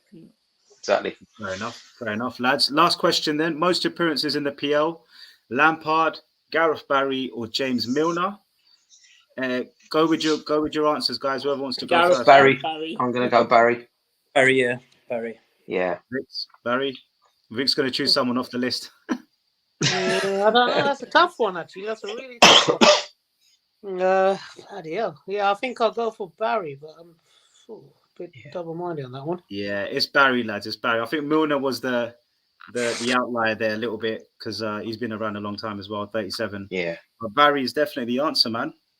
Right, lads. You know what? As we sort of close off now, I just want to get your predictions on the next Premier League round of matches and your thoughts. So let's start at the top with Arsenal and Rajinder. What are we saying? 3 points, bro? Yeah, should be. We don't have a good record against Sean Dyche. That's the problem. 2-0 Arsenal. Oh, yeah. 2-0 Arsenal. Wow. Yeah, Arsenal. Fair enough. Arsenal win. They haven't got Gordon, so that might make a difference. VJ, what are you saying, man? Predictions for Arsenal Everton? Yeah, Arsenal win all day long. Can't see that. Can't see that being even with Sean Dyche coming in. It's just too soon, isn't it? So Arsenal all the way. G. Yeah. Manager bounce. Draw. I think Arsenal nick it even with the new manager bounce. I just can't see them scoring unless Calvert-Lewin finally ties up his shoelaces. I mean, like you can't see them scoring. But Dyche, I think he could do a job at Everton. I just don't think it will be against Arsenal. I think it's too soon. I think Arsenal are in actually that mode that they're going to basically bulldoze anyone in the Premier League right now. Fair enough. Vix, you seeing a draw there, or you going Arsenal, mate? I'm going Arsenal. I can't see them not winning the league either. I think they've got the league this season. Wow. Rajinder's looking a bit tense there. He's looking down. He's trying to stay cool. I love how Arsenal fans are playing it cool. Yeah, None of them are getting excited. Arsenal fan to do that. Last week, the guy's like, "No, we're just going to take it one game at a time." Yeah, and I'm like, yeah. They're talking like champions, aren't they? This is your season. Yeah. To win it. Yeah, we'll see. We'll see. Let's move down the list, lads. Manchester United against Crystal Palace without Zaha, who's out for a couple of months now, is what I read this morning. Are Palace going to do a Palace and get a point away? VJ? Yeah, I think Palace is a tricky one. I mean, without Zaha, they're clearly weaker. But on their day, Palace could nick a draw. But I can't see it. I can't see it without Zaha. And with United firing at the moment, United win. Fair enough. Fair enough. Rajinder? Yeah, United win. I think it'll be a bit of a comfortable win, actually. I think they're playing really well right now. And I think after that 1-1 against them, I think they want to get back against them, innit? After that late goal they did last time. So, yeah, United, I think it should be a comfortable win for United, yeah. Yeah. Fair enough. Fair enough. G? Yeah, I think United win 3-0. Fair enough, boy. You're confident, Vix? Confident? Wow. Yes, comfortable win. We're not going to throw it away like we did in the away game against them. Full house. All right, boys. I'm writing these predictions down, man. I'm going to go for a draw. I think Palace away. They go to Man City. They go up north and they do a job on teams. Just to be different, I'm going to go for a draw. So They're not away, are they? Yeah, Palace away. Oh yeah, it's at Old Trafford. Sorry, yeah, it's fine. Yeah. You probably will win it, but I'll give Palace a bit. I'll give Palace a bit of credit. I'd say that's going to be 1-1. Nah, mate, we got this, fam. We got this. Yeah, well, Man United with Casemiro, a different side, man, and that's the difference at the moment. So Rashford, everything he's touching is just going in. Let's move down the table, lads. This is going to be a closer one to call. Wolves versus Liverpool. VJ, what are you saying? Yeah, I do you know, weirdly enough, I think Wolves win that one. I think there's a little bit of revenge from the Carabao Cup. Was it Carabao Cup, FA Cup? Can't remember now. But you know, FA Cup, wasn't it, where they didn't have the VAR fully functioning, and Liverpool were just terrible, aren't they? I mean, especially away from home. So I am going to go for a 1-0 to a Wolves there. Goal scorer? Probably Forens. Yeah. Fair enough, man. 1-0 to Wolves. Let's or a Neves strike from outside the box, something like that. Yeah, or Traore, greasing with his grease. Grease not running down the wing. Wolves, Liverpool, Rajinder. Are you backing Wolves as well? 1-1. I'll go for a draw. I think it's going to be a very tight. I think it'll be a tight game. There's not going to be. Yeah, I think it'll be a draw. Fair enough. I wonder if Liverpool fans will take a draw away. G, you back in the rival? Ooh. Yeah, I think it's 0-0. I can't see Liverpool scoring right now, and I can't see Alisson conceding. So it's it's going to be one of those where they kind of play in the midfield in lines, which kind of go horizontal and nothing goes forward. But we'll see. We'll see. Yeah, fair enough. And Vix, what are you going for, man? I can't see beyond the draw in that one, to be fair. I mean, Liverpool's having a shocking season. I can't believe it. Considering they were going for all trophies, a quadruple last season. They've been shocking, haven't they, this season? As much as I love it, don't get me wrong. You missed the first hour. yeah. Vix, you're just carrying on that bashing, man. Well done to you, mate. There's no Liverpool fans in the house tonight, man, so we can do what we want to Liverpool. I'm going to go with a Wolves win, and I'm going to go 2-1 Wolves to win that one. The new manager there, picking up a little bit of form. So I think that could be the start of the end of Klopp. I think if they lose another 3 or 4 games, I don't know about you chaps, at what point do Liverpool look at Klopp and say, you've lost the dressing room? Because 7 years, apparently is his timeline before he starts, before he loses the dressing room. Do you guys think Klopp's unsackable, or do you think that Liverpool have to do something? Because if they don't make top 4, I mean, how does that fare for them long term? In the transfer window and just the way they are. I don't think they make top 4. Who do you bring in? Yeah, exactly. If you fire Klopp, who do you bring in? What about Tuchel? Possibly, but again, he's got problems with the board. He tells them what he thinks, and Liverpool don't like managers that tell them what they think. So, I don't know. I think if they could bring in somebody of like Zidane's class, like genuine class, paying the 15 million that he wants or whatever each season, then yeah. But then Klopp would be, you know, amazing wherever he goes next, and he could become a problem for them in the Champions League, a Champions League club. So I think he's that as well. But that as well. I mean, if you get a Zidane type in, I mean, are they going to back him? Are they going to invest? I mean, these managers want investment, don't they? Tuchel, Mourinho, these types of managers. Poch is best, guys. Poch with money in that, he's not going to. I think he's going to be more. He's going to listen, you know, more than others. Maybe. What's Poch won since he's gone to PSG? He's won the PSG. He's won the French league. But yeah, I mean, apart from that, he's not won anything. Yeah. We would win the French league with that team. Yeah, with Messi, Mbappe, and Neymar. I mean, the thing is, you do get managers that come up that haven't won anything and do all right.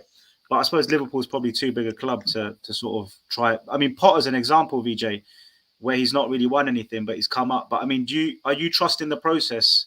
Are you? What is his identity? What is the style? Do you see anything there? Do you see any patterns of? Is there a process to trust? Well, I mean, not at the moment, right? I mean, we've got a lot of injuries, as we said on the last stream. We've got a lot of injuries. We haven't got our first 11 functioning at the moment. You know, your recent Reece James and Chilwell on either side are a massive miss. Once we get them back, we'll start to see some patterns of play and his style. I mean, he's changing it every game. He's changing it every 15 minutes in some games. So that's all got to settle down. Yes, we've got to give Potter some time, right? I mean, we can't just get rid of him because he's lost a bunch of games with loads of injuries. He's only been there months. He's not even been there 6 months, 4 months, 5 months now. So it's not a long time. So I'm trusting the process right now. But we're all impatient as football fans, right? You know, 6 months from now, he may already have been gone. So who knows? Do you think he's got any say in the transfers that are kind of coming in? I mean, the kid you bought from Mulder, right? Random, like totally random, right? Do you think he's actually got a say in these players sort of coming in, or is it kind of like, you know, when you get your shopping delivered and you got those substitute products, so you're like, okay, I'll eat that as well, you know? So, well, I think there's, I mean, when Potter came, he didn't come himself, right? The entire recruitment team came, and I think you touched it at the beginning that it'd be nice to get the Brighton recruitment team because they certainly know what they're doing, but they're at Chelsea now. And Brighton were known for picking up these gems and then converting them, you know, a year later, you know, tenfold price tag. Say I've been one of them. So, yeah, I think there seems to be a plan there. I hope he's got a say, but who knows, right? I mean, I don't know. I mean, I can't see that he would have come up with an Excel spreadsheet and say this is gone by this lot. But I hope that he's had a say in some of them at least. Well, at least he didn't do it like Levy, right? He didn't just take a dartboard with some like names across Europe and just go, right, let's go and get that one player that Everton really wanted. I mean, the only thing I see, which is a similarity of Brighton, like you're saying, they have been recruiting young talent and then coaching them to become these stars. Whether that's the pattern they're trying to create here, or is that what they're trying to achieve, I don't know. One of my mates, and he had a joke that Todd Bowley's chief agent is Fabrizio Romano, because whatever. Todd Bowley goes on his Instagram page. Oh, we want that player then. You know, someone was joking. Someone was saying, "I want to pay a Romano to put here we go for Maguire, so he can go in and put 100." VJ, Chelsea versus Fulham, West London derby, bro. Fulham on some good fine form. Yeah, I mean, we just about won 1-0 Monday Night Football last week. Mitrovic kept him fairly quiet, to be fair. Is that going to be a foregone? Is that 3 points for you, or do you take a draw on that? Well, no, they beat us, right? A couple of weeks back at their place. We were down to 10. It's 2-1 in the end. They scored 2-1. It's up there. So that is up there. Yeah, exactly. It was 2-1. There was a late goal and or a fairly late goal, but we were down to 10. João Felix was sent off, right? That was his debut, and we couldn't hold out.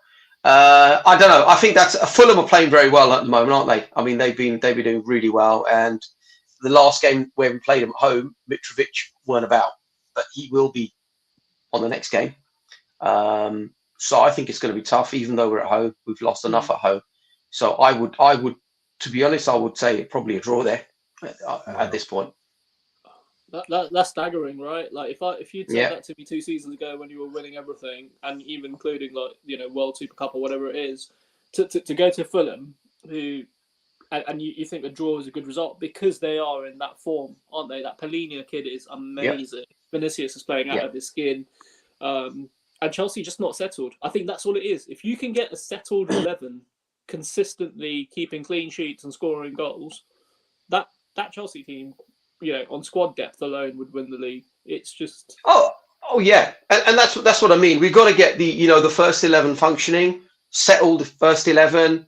The manager implementing his style, and then and if it then isn't working, then yes, then something's got to change. But until then, it just almost seems like a toss of a coin. We may be great against Fulham on Friday, and we may beat them 3-0, 3-1, but it could be equally the other way, and I wouldn't be surprised which way it went. Yeah. So, at what point do you start stressing about Potter, VJ? I mean, you're like mid-table. I think you're about 8 points off fourth. Let's have a look at it quickly. Does there come a point where you have to say enough is enough? Because I'm looking at Chelsea, they're 29 points, 7 points of fifth, and another 3 points of fourth.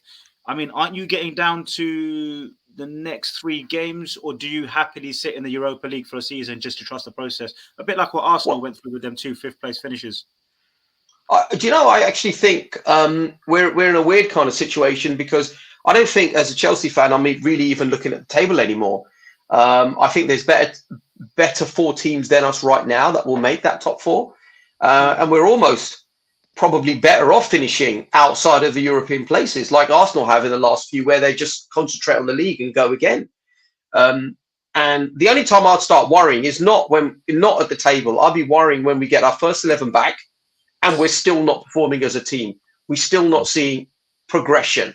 That's when you start to worry. No matter where you are on the table, we could be 5th, and we're not playing very well and things aren't happening. I'd still be worried, or whether we're 10th. So at the moment, I just want to see the team back playing. What is the first 11, and then take it from there. I don't think we'll be pulling up any trees this season. I think if we were to make top 4, I think it would be a miracle, in my opinion, on where we are right now. Mm.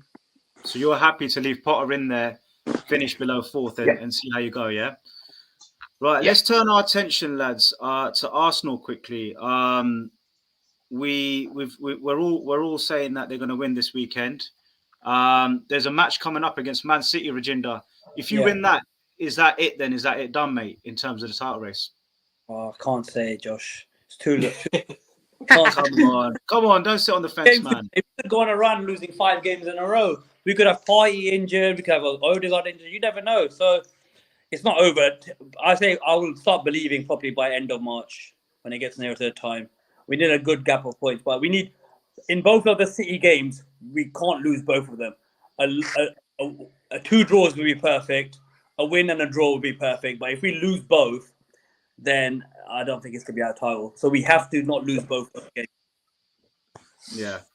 You've got a few tough fixtures, man. You've got Everton away with a new manager. You've got Brentford. Not easy. I was looking at the other fixtures the other day for us. I mean, Liverpool away, coming up near to the end. Chelsea at home. Newcastle away is going to be tough. And there's 2 City games, the tough ones. And I think they're probably the most difficult games that we're going to have till the end. Obviously, no game's difficult, but no game's very easy. But those are the main ones, I would say. But the City ones are going to be the title deciding ones, I reckon. Yeah.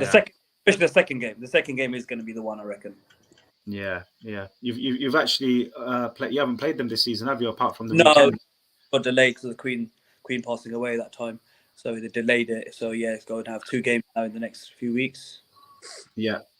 Okay, let's finish off Spurs, Man City, lads.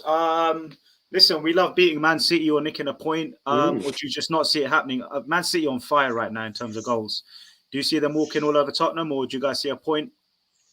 Come on, you're going to play the first half or play both halves? Tottenham Hotspur, man. Tottenham Hotspur, I'm telling you.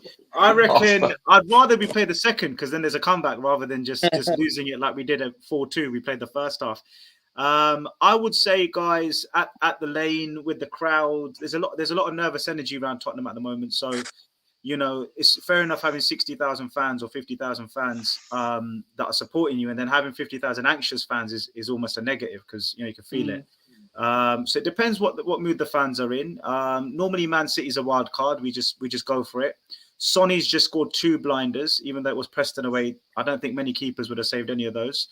So it might be the return of Sonny because he loves scoring against Man City. We will probably do a typical low block, you know, come and get us sort of thing, and then hit them with the counter. So this could be made for Sonny.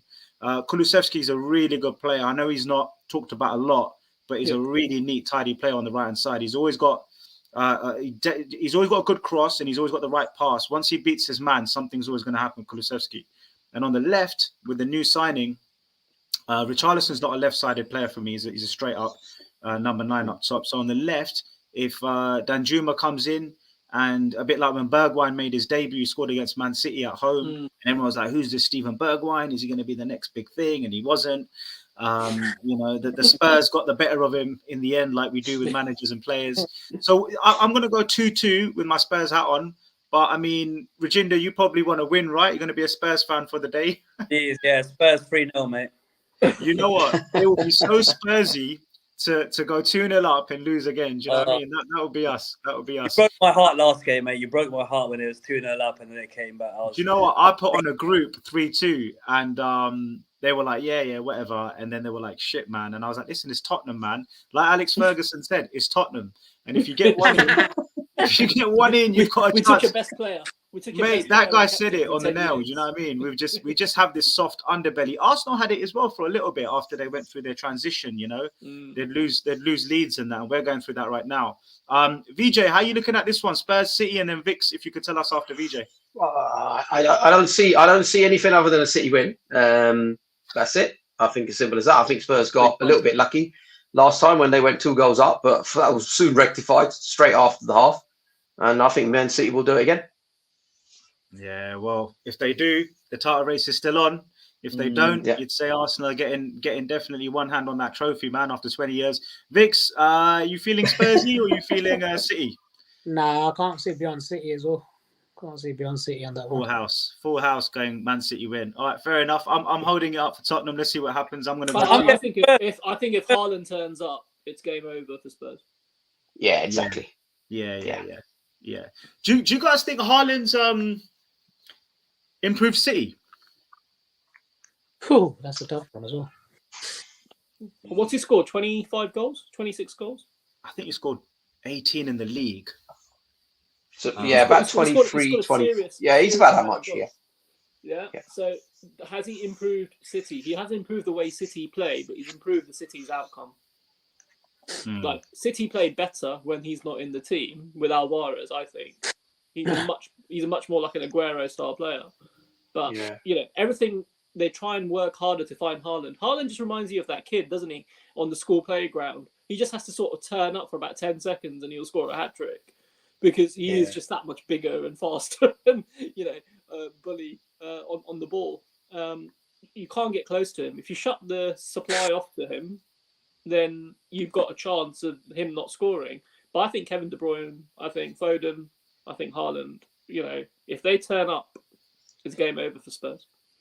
But that's what I mean. With I mean, it's not like Haaland scoring goals in addition to what City used to score.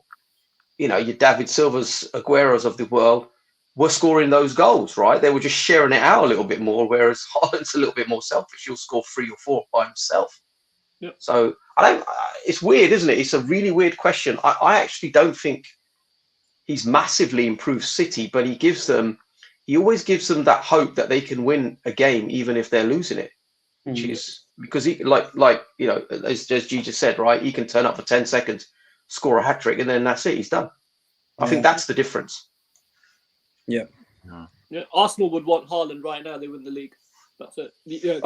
That's the criteria, isn't it? The thing is, right, on that point, G, I think if Haaland was at Arsenal, do they become predictable? Is it Odegaard to Haaland like it is De Bruyne to Haaland, or he's like an old school centre forward, right? You feed him and he scores. He's not going to run back and he's not going to do too much of that stuff. And he's probably not going to set up many goals. He's a selfish striker. He's a Drogba. He wants it to his feet and bang, he'll put the ball in the back of the net. But in terms of build-up play, you look at Arsenal and their goals come from all across the pitch. You know, whether it's Partey smashing one in, whether it's obviously Odegaard from midfield, Martinelli, Saka. Saka, You know, I mean, there's goals everywhere, all over that front 4-5. There's goals, and I just wonder if if Arsenal are doing a Man City on Man City, and you know, the longer Haaland plays, do City get sussed out? Do you know what I mean? Do teams stop that service into that focal point? And what's happened to Foden? Foden's just disappeared. I don't know if he's fallen out with Pep. Apparently, there's rumours he might have fallen out with Pep. You know, we know he's got a bit of a loose side as well, Foden. But Rajinder, like, you know, you guys have that front three smashing in goals. I bet you're loving it, man. On the Foden thing, I was going to ask you guys. I mean, what do you guys think? Who's the better footballer, Foden or Saka? I don't know. I've been in this debate with a lot of friends. And in the last, even though not in this season, but the last 2-3 seasons, I've always said Saka. I don't know, maybe I'm biased, I'm not sure, but I see Saka as a better all-round footballer than Foden. I don't know what is that thing with Foden going so mad about Foden, but with England, he doesn't really perform. With Man City's performance, he's playing in a great team, so they all play well. But who would you guys say, Saka or Foden? Yeah, probably Saka at this Saka. point. Saka, just because he's an all-round player. He's a sort of student of the game. And you can see that from all of the stuff outside of his football as well. You know, he's an intelligent kid, right? He's a top student as well. And I think he takes that on board. Whereas with Foden, I think he's naturally more gifted than Saka. Yeah. But he doesn't have, you know, what did Fergie say? You know, if genius doesn't work hard, you sort of outwork it. And that's the thing. I think Foden is at his peak. I think Saka's still yet to hit his peak. And that's crazy, right? Like Foden won the World Cup when he was 17 or something, right? The under 17, you know, under 17s. But Saka has come from sort of nowhere, right, through the ranks, and then into the England team. He's almost undroppable. He's he's usurped Sterling's position. He's actually pound for pound, I would say, one of the best players in the Premier League this season. Like by long. Yeah, I'd say. I'd agree with that. Yeah. Fix. Yeah, I think Foden's a little bit overrated. Personally, I think Saka definitely all day long. Yeah. I think Saka's for me. Saka's a player whose mentality and temperament is a lot better than people appreciate. I know he missed that the penalty, and he came back stronger, and that's always a big sign of a strong-minded player. You know, he came back and he smashed it last season. He's still done well. I don't know his numbers, but it was up there. And this season, he's just gone on to another level for England and for club. This boy is only, I think, 20. What is he, Rajinder? 21. 21, yeah. Yeah, 21. I mean, like local Greenford boy, you know, West London Greenford. He started as a left wing back. He was a left wing back first, and then we converted him into a right inside forward. But he was a left wing back when they first started. We were playing 5 at the back, and then we played as a left wing back. But then even Gareth Southgate was playing as a left wing back at certain games at the beginning, and then obviously we've changed him as more of an inside forward on the right. So yeah, but Arteta's done brilliantly, right? Like if you look at Saka sort of coming through the ranks, you've got another kid there as well called Reece Nelson, right? This kid doesn't get into the team, but he's a good player. Yeah, you look at Nketiah a couple of seasons ago, he was inconsistent. He wasn't turning up every game, and there was issues. But he's got that sort of, you know, Klopp used to talk about mentality monsters. He's got the mentality. Right, like now they go out on the pitch. You're scared that Nketiah is going to put the ball in the back of the net because he is in that sort of form, right? The fitness levels are right up there. I still think Martinelli, for me, you know, he's amazing. Like when you watch him at pace, you know, I watch Rashford day in day out playing for United. I would turn around and say Martinelli is even quicker, in that moment to sort of move away from a defender, slow them down and go quick. But these players are outstanding. They're at the peak of their performance right now. And I think Arsenal got a hell of a chance to win it. With the Foden, I think Foden needs to leave. I think he's not moving because he keeps getting dropped, keeps changing the team, keeps changing positions. His progression has sort of stopped. And I think Pep's obviously, he wants to win. I think he's got the team. He's not going to keep on. He brings a through here and there, think more about winning, desperate to win Champions League stuff like that. I think Foden to move from City, get a team maybe like Saka, Arsenal, what it is, a manager believing in him and just playing him every game. And I think there's so many. I think with Foden, I think he's just getting a bit wasted at City. Yeah, I agree. I think if he goes to a Barcelona or something, he raises his game again, or PSG, and I think he becomes that world-class player. But then you look at like Bellingham, everyone's raving about him after the World Cup, but no one's made a crazy bid for him to take him right now. And like you're talking about Casido going at 70 million or 60 million, suddenly Mudryk at 86 million. No one's going for Bellingham, and this is what I don't understand with people, even with Fernandes. I think with Dortmund though, they're very good at driving up the price over the summer, getting lots of parties involved, loads of negotiations. So I think this summer definitely is going to be sold. I mean, who wants to go Liverpool now? Do you know what I mean? In the beginning of a rebuild, not even halfway through it, in the beginning of a rebuild. You look at Bellingham, if you went to someone like Arsenal, Chelsea, United, in the Premier League, and then obviously if you went to Man City, if they can keep signing these young British talents, which they keep doing, if they, let's say, for example, the Leeds guy they signed, I forgot his name, Phillips, they might let him go and bring in, what's his name, Bellingham. So I wonder if Bellingham even goes to Liverpool now. That'll probably be a mistake for him to go there. It'll be 130 million minimum. 130 minimum. That's minimum. And obviously, the people then might see, we could get Declan Rice for maybe 90. Should we go for Declan Rice? Even though Declan Rice is 25, 26. So there might be some clubs where they think Bellingham or Declan Rice, they're both similar players. They're both good players. So a lot of clubs probably thought, Liverpool might now go for Declan Rice because Bellingham's 130 million because Real Madrid want him as well now. So Real Madrid probably will offer a sky-high price. So it's going to be interesting in the summer to see where these builders will go. Yeah, it's scary. The numbers in football are scary, lads. I mean, like, Newcastle haven't started yet, and kind of wondering what's happened to them this January. It's not like they're short on a few quid, and they've got the FFP window to spend in because they've not spent much because Mike Ashley run them to the ground. So they're yet to start up. Liverpool, well, in a way, by being sold, could be a bad thing because the new owners come in and say, right, let's open the checkbook and do a Chelsea. United being sold could be another thing where United then open the checkbook in the summer. So the likes of Arsenal, Spurs, the guys that are sitting below the top four in terms of revenue, I don't know where we're going to get the money from because Arsenal are not backed by, the Kroenke's are business-minded people. They're not, they haven't got their deepest pockets. Levy, we know all about. So United, Liverpool, and Chelsea, once they open the checkbooks with Newcastle, I see, Arsenal have a great squad, so you guys can just keep topping it up. So you've got that basis. But we have a lot of products coming through as well. Our youth system is really good at the moment as well. We have a lot of youth products. That Charlie Patino, he's on loan. He's a prospect player. There are a few players in the youth team that probably will come up. So our youth academies, like Saka came from there. We've got a few others that have come from there. So we've got that. It's not all just about spending. You got to get like Tottenham's youth system. Whereas the youth, there's no youth coming through. But you guys do have a youth system, but they just don't come through. They always get sent on loan and never come back. Yeah, the last one we had was probably Skip in terms of making it to the first team properly. Yeah, and that was sending him out on loan. Harry Winks. Was it Harry Winks? Yeah, Winks is out on loan at the moment as well. We'll probably sell him. Where is he getting? Where is he? He's at I've forgotten the name of the club, but he's not doing that well. Okay. Yeah, he's not doing that well. Dele Alli, we signed young. We actually Poch brought through, but doesn't that raise the question that your coach is responsible for youth? Because is Conte going to bring through a Saka? Probably not.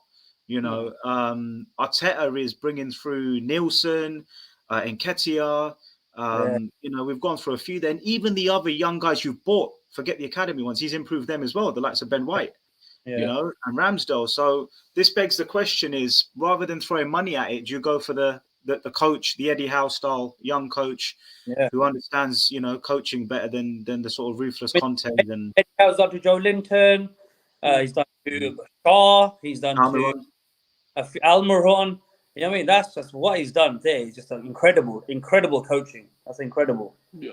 And I think there's an element of balance, right? So when you look at Spurs, you then look at somebody like Spence. Now, he was supposed to be the next big thing at right back. Yeah, he had a really good season with Forest as well, right? And then he's gone to Spurs. He hasn't got a look in to play a game. And then, you haven't got outstanding players in that system. So he should be given a chance, right? And this is the thing. Richarlison, I mean, people forget. Did you see that goal at the World Cup? This guy is not short of skill and talent, right? So actually, I would say Levy is the problem and he should go, right? But he's not going anywhere. And Conte is a problem and he should go. And I'm actually 100% in agreement with Gary Neville. I think United dodged a bullet. And I think, Vix, you probably agree, right? That we didn't get Conte because we would be in the situation right now where he's kind of thrown his toys out of the pram and it's all falling apart with Ronaldo still there. So I'm kind of glad that, this is a Spursy issue, not a United one. I'm so glad, by the way, guys. Yeah, in terms of Conte, I actually wanted Conte at the time when he was available, believe it or not. But I'm so glad we didn't get him now. I'm just thinking, bloody hell. We did definitely dodge a bullet there. Josh, Spence thing, yeah. Do you think, I was just thinking this other day, do you think Levy brought him, and do you think Conte just so stubborn and arrogant that he's saying, I'm not going to pay any of the players that you just buy for yourself. That's why I'm not going to pay him. I think it's a bit of that, a bit of heat between them two. This was your buy, it wasn't my buy, but I'm not going to play him. That's it, I'm not going to play him. No, this is the problem when you have the hierarchy at the top, the board, the main man, not daily communicating or weekly communicating with the management team, with the coaches. You get this kind of like, we're going to do it this way, and then you just have to make it work down there. And I pay you 15 million a year, which is the third highest in the Premier League. So you should be a magician with that kind of money. But Conte's turning around and saying, I don't really want these young guys. I'm not here for like 5 years to coach them and mentor them and all that good stuff. I want to win right now. So if you're going to bring Conte, you have to know what you're getting. It's like buying a Ferrari and trying to go to the petrol pump and going, I'm not sure I want to pay that much money to fill the tank. I'm just going to put a tenner in. So I think the balance was I think, and I said this on last week's show, right? Sometimes owners go and bring a superstar manager to take the heat off them for 12 months. Because the fans are fickle, will just run to the manager and go, oh, he's here now, the Messiah's here, Jose Mourinho. They're finally going to win a trophy. And that's what Spurs fans were saying. But hello, there's still 7 or 8 players from Poch's era still failing at the club, not being able to really improve. So I agree with you, man. I think Levy is definitely a problem at the club, but commercially speaking, the man, he's the stadium. It's not easy. You can't throw money into the stadium. But when Arsenal built the stadium and everyone was saying we were not buying players, but we were happy finishing top 4 because we had the stadium to pay for. Now, Levy must think that you guys have got to still pay for that stadium, yeah? And, you know what I mean? They can't just keep, and he's a proper accountant, Levy. You can't just keep throwing money. Top 4, I think he'll do what we did. Top 4, we finished top 4 how many years in a row? Then obviously paid off the stadium, and then obviously you could just move on from there. But building a stadium is not cheap. Obviously, you know how much yours costs. And I think some fans have got to realize this is what Arsenal went through. Look how much we went through 2005, 2006. We never close to any winning from FA Cups.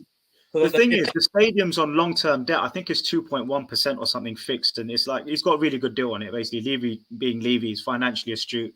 He's got it down to a good interest rate. So really, the day-to-day match day income, commercial income, the sponsorship income shouldn't be spent on anything really more than players. Okay, a percentage of that will go to running the club, paying the interest for the loans, paying the day-to-day bills, but there should be.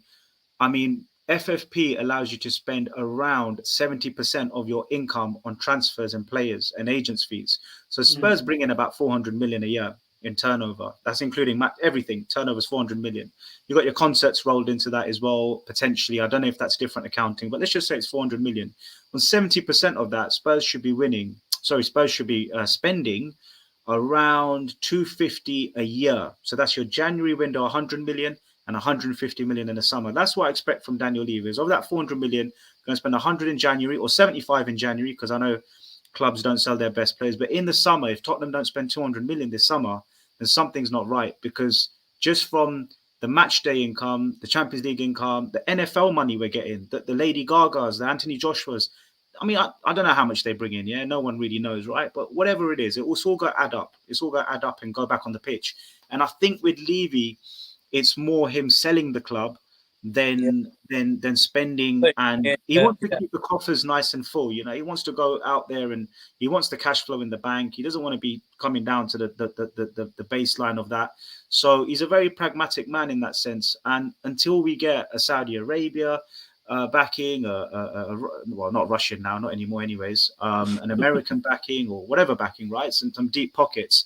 Tottenham are always going to be doing the whole commercial balance. But I feel Arsenal's the same. I don't think the Concreers have these amazing deep pockets. I just think you run a really good, efficient. Stan Kroenke's got a stadium in Chicago for 500 million for his NFL team. So, and it's not his son's running it now, Josh, Arsenal more now. He's in more contact with the fans. Stan's obviously just gone out of the picture. It's Josh. And Josh is now more involved with Edu. Edu sees them every 6 months, goes to America. There's a plan there. And I think Josh, that he's got a bit more of now a footballing sort of brain, sort of in a way, more as the NFL. But Kroenke's pockets are big, but it's about the hierarchy from down, isn't it? It's about the sporting director, like Edu, then the manager. They all need to just like, you know, I mean, you got to trust them. And I think Josh is trusting Edu now, and I mean, Edu's trusting. The thing is, you bought really well, bro. Look at your first 11. Yeah, tell me out that first 11, anyone that's cost you more than 50 mil, apart from I think your 45th Ramsey was on that. Ramsey was at was he 35? Gabriel 35, Zinchenko 28. You bought really well. You bought really well. Which bought really well and bought at the right time and paid money up front. No mucking about like Spurs leaving it to the last 14 hours before a transfer window closes to force clubs' hands. I think Arsenal are a club that people want to deal with financially in the transfer window as well. And I think this is a big thing, right? Because it wasn't that easy for Arsenal to attract players in that time frame when they were building the stadium, right? Everybody was talking about Arsene Wenger and the hangover from that. But the reality is Edu didn't start off great, yeah? And Arsenal was 17th in the league, and everybody was talking about Arteta getting fired after that game against Norwich. Yeah? They stuck with him, and now they're sort of reaping the rewards of it. So I think where you look at just spending money, it's not necessarily that. I think with Spurs, you can't say you haven't spent the money. You had a good transfer window coming into the season. You know, you should have kicked on from that. And the reality is there's something quite rotten going on at Spurs. And I would probably say that it's coming from Conte's dressing room, right? That is something that if you put a new manager in, you might get a bit of a bounce, you know, to get you know what? past a certain point. Fabregas said it after Chelsea. He said, listen, I played for Pep and I played for Conte. He goes, Pep, he positionally makes you, it's quite strict in terms of positional awareness, but he gives you freedom within that to express yourself. He says, Conte does the same thing with the positioning, but he tells you where to pass the ball, how to pass the ball. His detailing is so drilled and so like a robot that if you don't do it, it's like you're getting dropped. And I just wonder if that's reflected in this Spurs side, because the likes of Sonny and Kane, you can't take these two amazing strikers out. You to make them look so disjointed is, for me, it's on the playing tactics and the drills and the training and all of that stuff as well. Mourinho came in and he went, you know what? I've got an average team and I've got these two superstars. And he literally built the team around them. And those guys, Harry Kane got something like 20-something goals and 16 assists and whatever it was. And Sonny did really well that season. For me, Conte, I think his tools are not as sharp. So it's hard for him to do what he wants. But I also think his thing is, I'd rather win 1-0 than 3-2. And Spurs' way has always kind of been a bit, we'll let a couple in, but we'll try and outscore. But I think, Josh, you will be winning a lot of games. You will be, because Conte had a good defense at Chelsea. I mean, when Arteta took it, we had Mustafi, Kolasinac, these players that obviously they want his players, and that's why we should bring in so many goals. But then you got his players in. But you got a great attack, but your defense, you can play a 5-3-2. It's not going to be a pragmatic approach. You can still win 2-3-0, but your defense needs to be just good, and you need a Madison there as well. So on with obviously you can do the ball well, and obviously create a midfielder where Kane doesn't have to drop deep. He could stay up there because Kane's just doing everything at the moment. But like we were talking about the Daniel Levy situation, you got to look in the so-called top 6 teams. This is where you think where your club is. How many clubs on the so-called do loans and buying options? Like the only club is mainly Spurs, Kulusevski, Bentancur, Romero. They don't like putting money straight in. It's like we see a high risk. Well, Richarlison, Romero was the exception, but I hear you. On the majority, it's like lonely. Romero was on loan. He wasn't brought out. And then with a buy, yeah. Kulusevski, Bentancur. So they're the same goal. I mean, don't do these kind of things. Chelsea don't do these kind of things. Man United don't do. And also, if we really wanted to, right, we could. But they've actually turned out all right. If the guy's on loan, we can come and buy him. That's the thing. If Bentancur really kicked on, or Kulusevski really kicked on, and United wanted him in the season, and we could go out and buy him.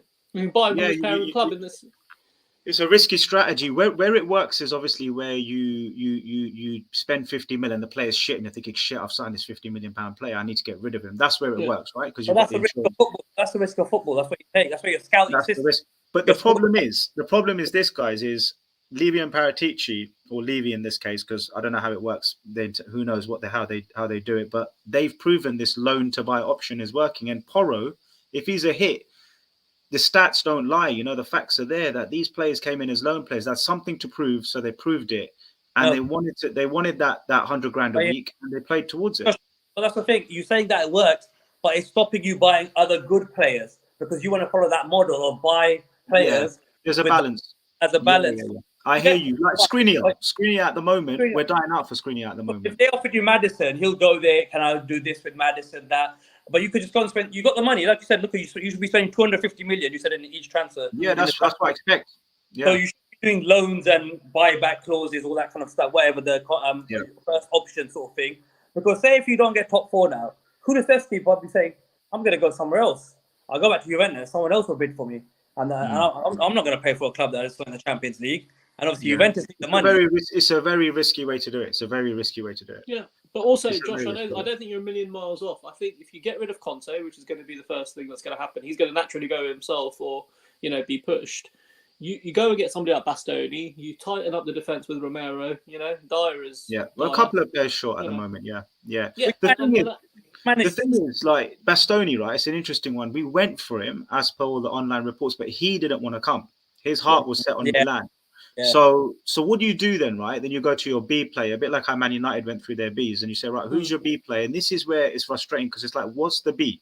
Bastoni is not the only good defender at 50 million. No, I mean, you got Pau Torres, right? We went in for him, and Ten Hag basically vetoed that deal, and we went and got Martinez, right? Everybody said Martinez is too short and skinny for the Premier League. But, like Pau Torres is still an outstanding defender, right? At Villarreal. So somebody like that would come and improve Spurs. Do you know what's annoying, lads? It's when there's a glaring hole. You don't mind a half a hole. You think, okay, I'll use a couple of players and get through the season. When there's a glaring hole, someone like Eric Dyer, who I don't think it's his fault. If you're so good, it's not your fault. It's not your fault you keep getting played. So you can't blame Eric Dyer. People say Eric Dyer's shit. But wait, hold up. Eric Dyer's been there 7 seasons. When is someone going to realize that he's at the max of his capabilities now? He's absolutely maxed. He's maxed out. He's maxed out. But Conte last season in the winter window before let me tell you what was said, right? And this is what makes me crazy, right? Mad, like when I hear this stuff. Conte saying this boy has got the abilities to be world class, and it's like you're falling for the Eric Dyer trick. Jose Mourinho came in, said some nice things. The thing is, Eric Dyer, he might be a great first impression, and someone sees a leader in him, a real fighter, and I'll give him that. He's got a bit of that fight, he's got that kind of Braveheart thing going on. But in terms of raw talent and quality, I don't see Eric Dyer going to another level. Even with Romero next to him, he's not gone to another level, And Lenglet was another loan thing, like you just said, Regenda. It was another Daniel Levy special. He's a Barcelona reject. Emerson Royal is a Barcelona reject. But the problem with these rejects is the 2 that were rejects from last January window turned out to be probably the 2 best players. Serge Aurier for Forest. He looks a good player, doesn't he, for Forest? He looks all right. He looks pretty better than what he looked at Spurs. So you got to think, who's coaching these players? It's a mix. It's a mix of coaching. I think Serge Aurier, honestly, he's playing well. You see this crosses, the assists. He's got about 3-4 assists this season. Listen, I'd rather have Aurier unit as well. I'd rather have Aurier than Emerson, 100%. So that was 30 million quid just wasted there because we sold one and then we bought one. But it's just, lads, you know what it is? It's when these guys go out, these recruitment guys go out to do their scouting. They have a budget. They've been told what salary caps they can deal with. They're basically consultants going out there with a budget. And if someone says to you, this is your budget, you don't even pick up the phone and call the agent of the quality player because you're just going to be embarrassed. You're just going to be sitting there going, okay, we'll come back to you sort of thing. So you're then going for your sort of second tier prospects, that are on, like, you're basically going for your non-Champions League clubs or the ones that are running down a contract, and stuff like that. So Spurs, it's a shame because like Arsenal are showing how it's done. Arsenal spent money. This whole thing about Arsenal haven't spent money, that's incorrect. Arsenal spent 400 million quid under Arteta. Yeah, of course. But they spent it well. This is the difference. You spent it really well, and you've got a coach that is also really good. And that makes a big difference. Eric Ten Hag has improved Luke Shaw. But Luke Shaw was sitting there for 4 seasons or whatever, in and out the team, yeah? And basically, most people called him a fat, lazy git that is not good enough. So can a coach improve Eric Dyer? Can a coach improve Ben Davis? This is the next thing now, isn't it? Do Spurs I don't think so, mate. If he's a 7 out of 10 or a 6 out of 10 and that's his absolute flat out quality, Ben Davis is never going to be a Zinchenko. It's his ceiling. It's his ceiling. Remember when we were talking about Roberto Carlos? Roberto Carlos was an outstanding left back, right? Doesn't mean that the other person who played left back, who was 2 or 3 levels below him, wasn't a good left back. He just wasn't never at Carlos's level. So I think they are maxed out. The way Spurs gets past this is really simple. You've got to reinvent your youth team. You can't let youth players go across the road to Chelsea and to Arsenal. You've got to find a better system to bring in the next Saka, the next Martinelli, or whoever it is. I think it's all about money now, guys. I mean, I love the idea of the Canes coming through and, smashing it for us and stuff like that. But I genuinely think unless you poach young talent, which is what Chelsea do, and then loan them out, then or you have unbelievable recruitment internally and coaching staff like Arsenal have shown, those are kind of almost exceptions to the norm. Liverpool with Robertson and Trent, amazing. But for them to go and do that again came from Hull, right? Robertson they came from brought Hull. him in. He was spotted at 8 grand, million quid.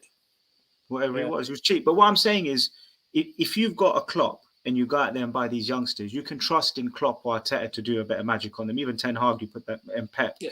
But the problem is that whilst you're doing that, you've got senior experienced players in your team that are 28, 29, the Kanes and Sons, that are going, listen, that's all great. That's all great for the next Tottenham team, the next generation. But right now, I need experience. And this is where Spurs, I don't think they have a direction as a club in terms of exactly where they're going. They ain't got the money to go and buy experience, unless it's a loan, like Rajinder was saying, or they bring in youngsters that the Contes are not going to play, like Spence. So where do you go? I mean, Arsenal have shown they've got it right from head to toe. But remember what Harry Redknapp said as well, right? If you haven't got great players, you take your best player and you build a team around them, right? Do you remember Anelka when he was at Liverpool? Yeah, Gerard Houllier built a bloody team around him. Yeah, Drogba is another example. He was an outstanding striker. Yeah, Chelsea built that team around him. You've got Harry Kane.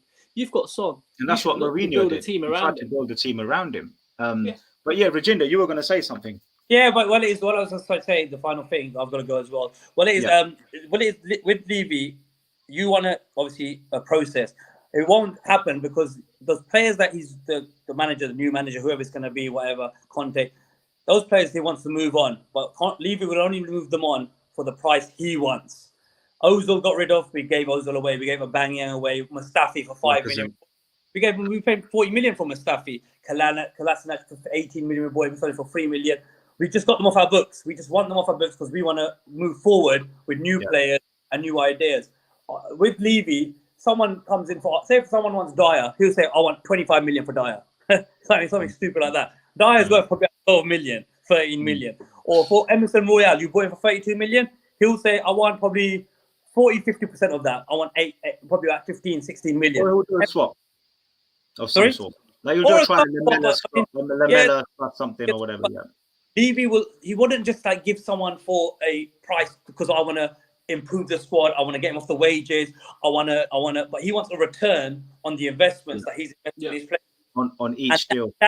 That's the most difficult thing that's going to happen. He won't take a loss because he's an accountant. Well, we got also we got Tank, who we bought for 30, Tanguy, who we bought for 60. We've got And Ndombele is still on your books, isn't he? Ndombele, they're all out. They're all coming back. I mean, so Ndombele costs you 55 million. So he'll come back. He doesn't probably want to play for Spurs, sort of thing. Levy will want 40 million for him at least. Who's going to spend 40 million on Ndombele? This is what he's trying to do. He's loaned out these players to increase their value so the clubs come back and say, do you know what? And to be honest, Lo Celso's worked. They want him. But whether they pay the asking price, we'll see. But I think the whole deadwood clearance is one thing, being well at buying players, but there's also, like, as to your point, is selling players. And you've got to be really good at selling and moving on the deadwood. And deadwood might not be a 32-year-old. Deadwood might be a 25-year-old that just didn't make a hit at your club. I still call that deadwood. It doesn't matter that he's 25. He just didn't do it. Like example, you've got rid of Suarez to Fulham, I think. I don't know if it's done. Yeah. But you've got him off the wage bill, and you might get someone in. I don't know if you're going to get really. I will do the same. Like with Maguire, they spent 75 million. I guarantee you they'll just get rid of him for a much more cheaper value just to get him out, because they've got a process that they want to follow. They want to. Or who is buying the reserves? Phil Jones. What happened with him? We're trying to get rid of him as well. But I think that the issue here with Maguire is he's club captain. Money? He's club captain. So. And he hasn't technically done anything wrong, apart from the fact he's been playing shit, and he's in a really difficult form, right? And he had that whole issue in Greece with all that stuff going on. So there's something fundamentally wrong with Maguire's confidence. Now, whether that comes back or goes, like, that's going to make the difference whether or not he plays. The reality is, if we got rid of Maguire, who's willing to pay over 50 million for Maguire right now to take him? I think if you got 40 million, they would take it. Man United. We would take it. Of course, we would take it. But I mean, it's like, where would he go? Mings was going for 30 million, 35 million. I think Mings was Villa. I think he's better than Mings. So someone paid 40 million, even if it's a club abroad. You never know. Some team from, I don't know, some Spanish team, maybe Atletico Madrid or someone like that. They might want him for 40 million, and that, because there is something there.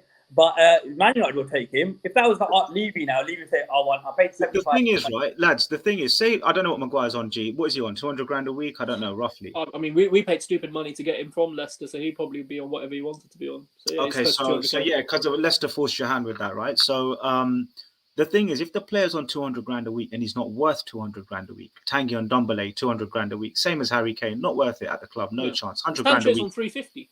Exactly. So now the player's got the power to sit there and go, I've got a contract, I don't want to move, because why would he take half his pay back at home? He's not paid. He's not going to play. He's not going to get into the England team. Yeah. He's got those kind of things as well. I'm not saying he should drop his wages by half. He's not going to drop his wage from 200 to 100. Maybe some club would offer him 140. He'll drop it to 140 to play first team football. He's only 26, I think. Maguire is 27. Yeah, he's young. Yeah. He's got good 6-7 years left at the topish. Top 6, top 7 team, top 8 team, sort of thing. So you know what I mean. Even there'll be a good. I mean, it'll be good at Spurs, I reckon, with the back three, because he plays winger with the back three. Diane and Maguire, you're going to give me a heart attack, bro, man. You're going to kill me, man. And Lloris to back it, Jed. And Lloris butterfingers behind. The thing is, the other way to do it is you pay half his wages. That's the other way clubs are doing it. They sell them on or loan them out and say we'll pay half the wages. So I'm going to shoot, Josh. Listen, lads, thanks a lot for coming on. Cool. Speak to you boys in a bit. Speak to you later, man. Good night, lads. See you later, man. All right, guys. Thanks for watching. Do leave a comment. Subscribe to the channel. Want to say thank you to Vix, Man United fan. Want to say thank you to VJ, Chelsea fan, who also was on the stream earlier. Do let us know in the comments any topics you want us to discuss on episode 3, which will be next Sunday at 3 o'clock. We'll see you then. Footy Fanatics signing out.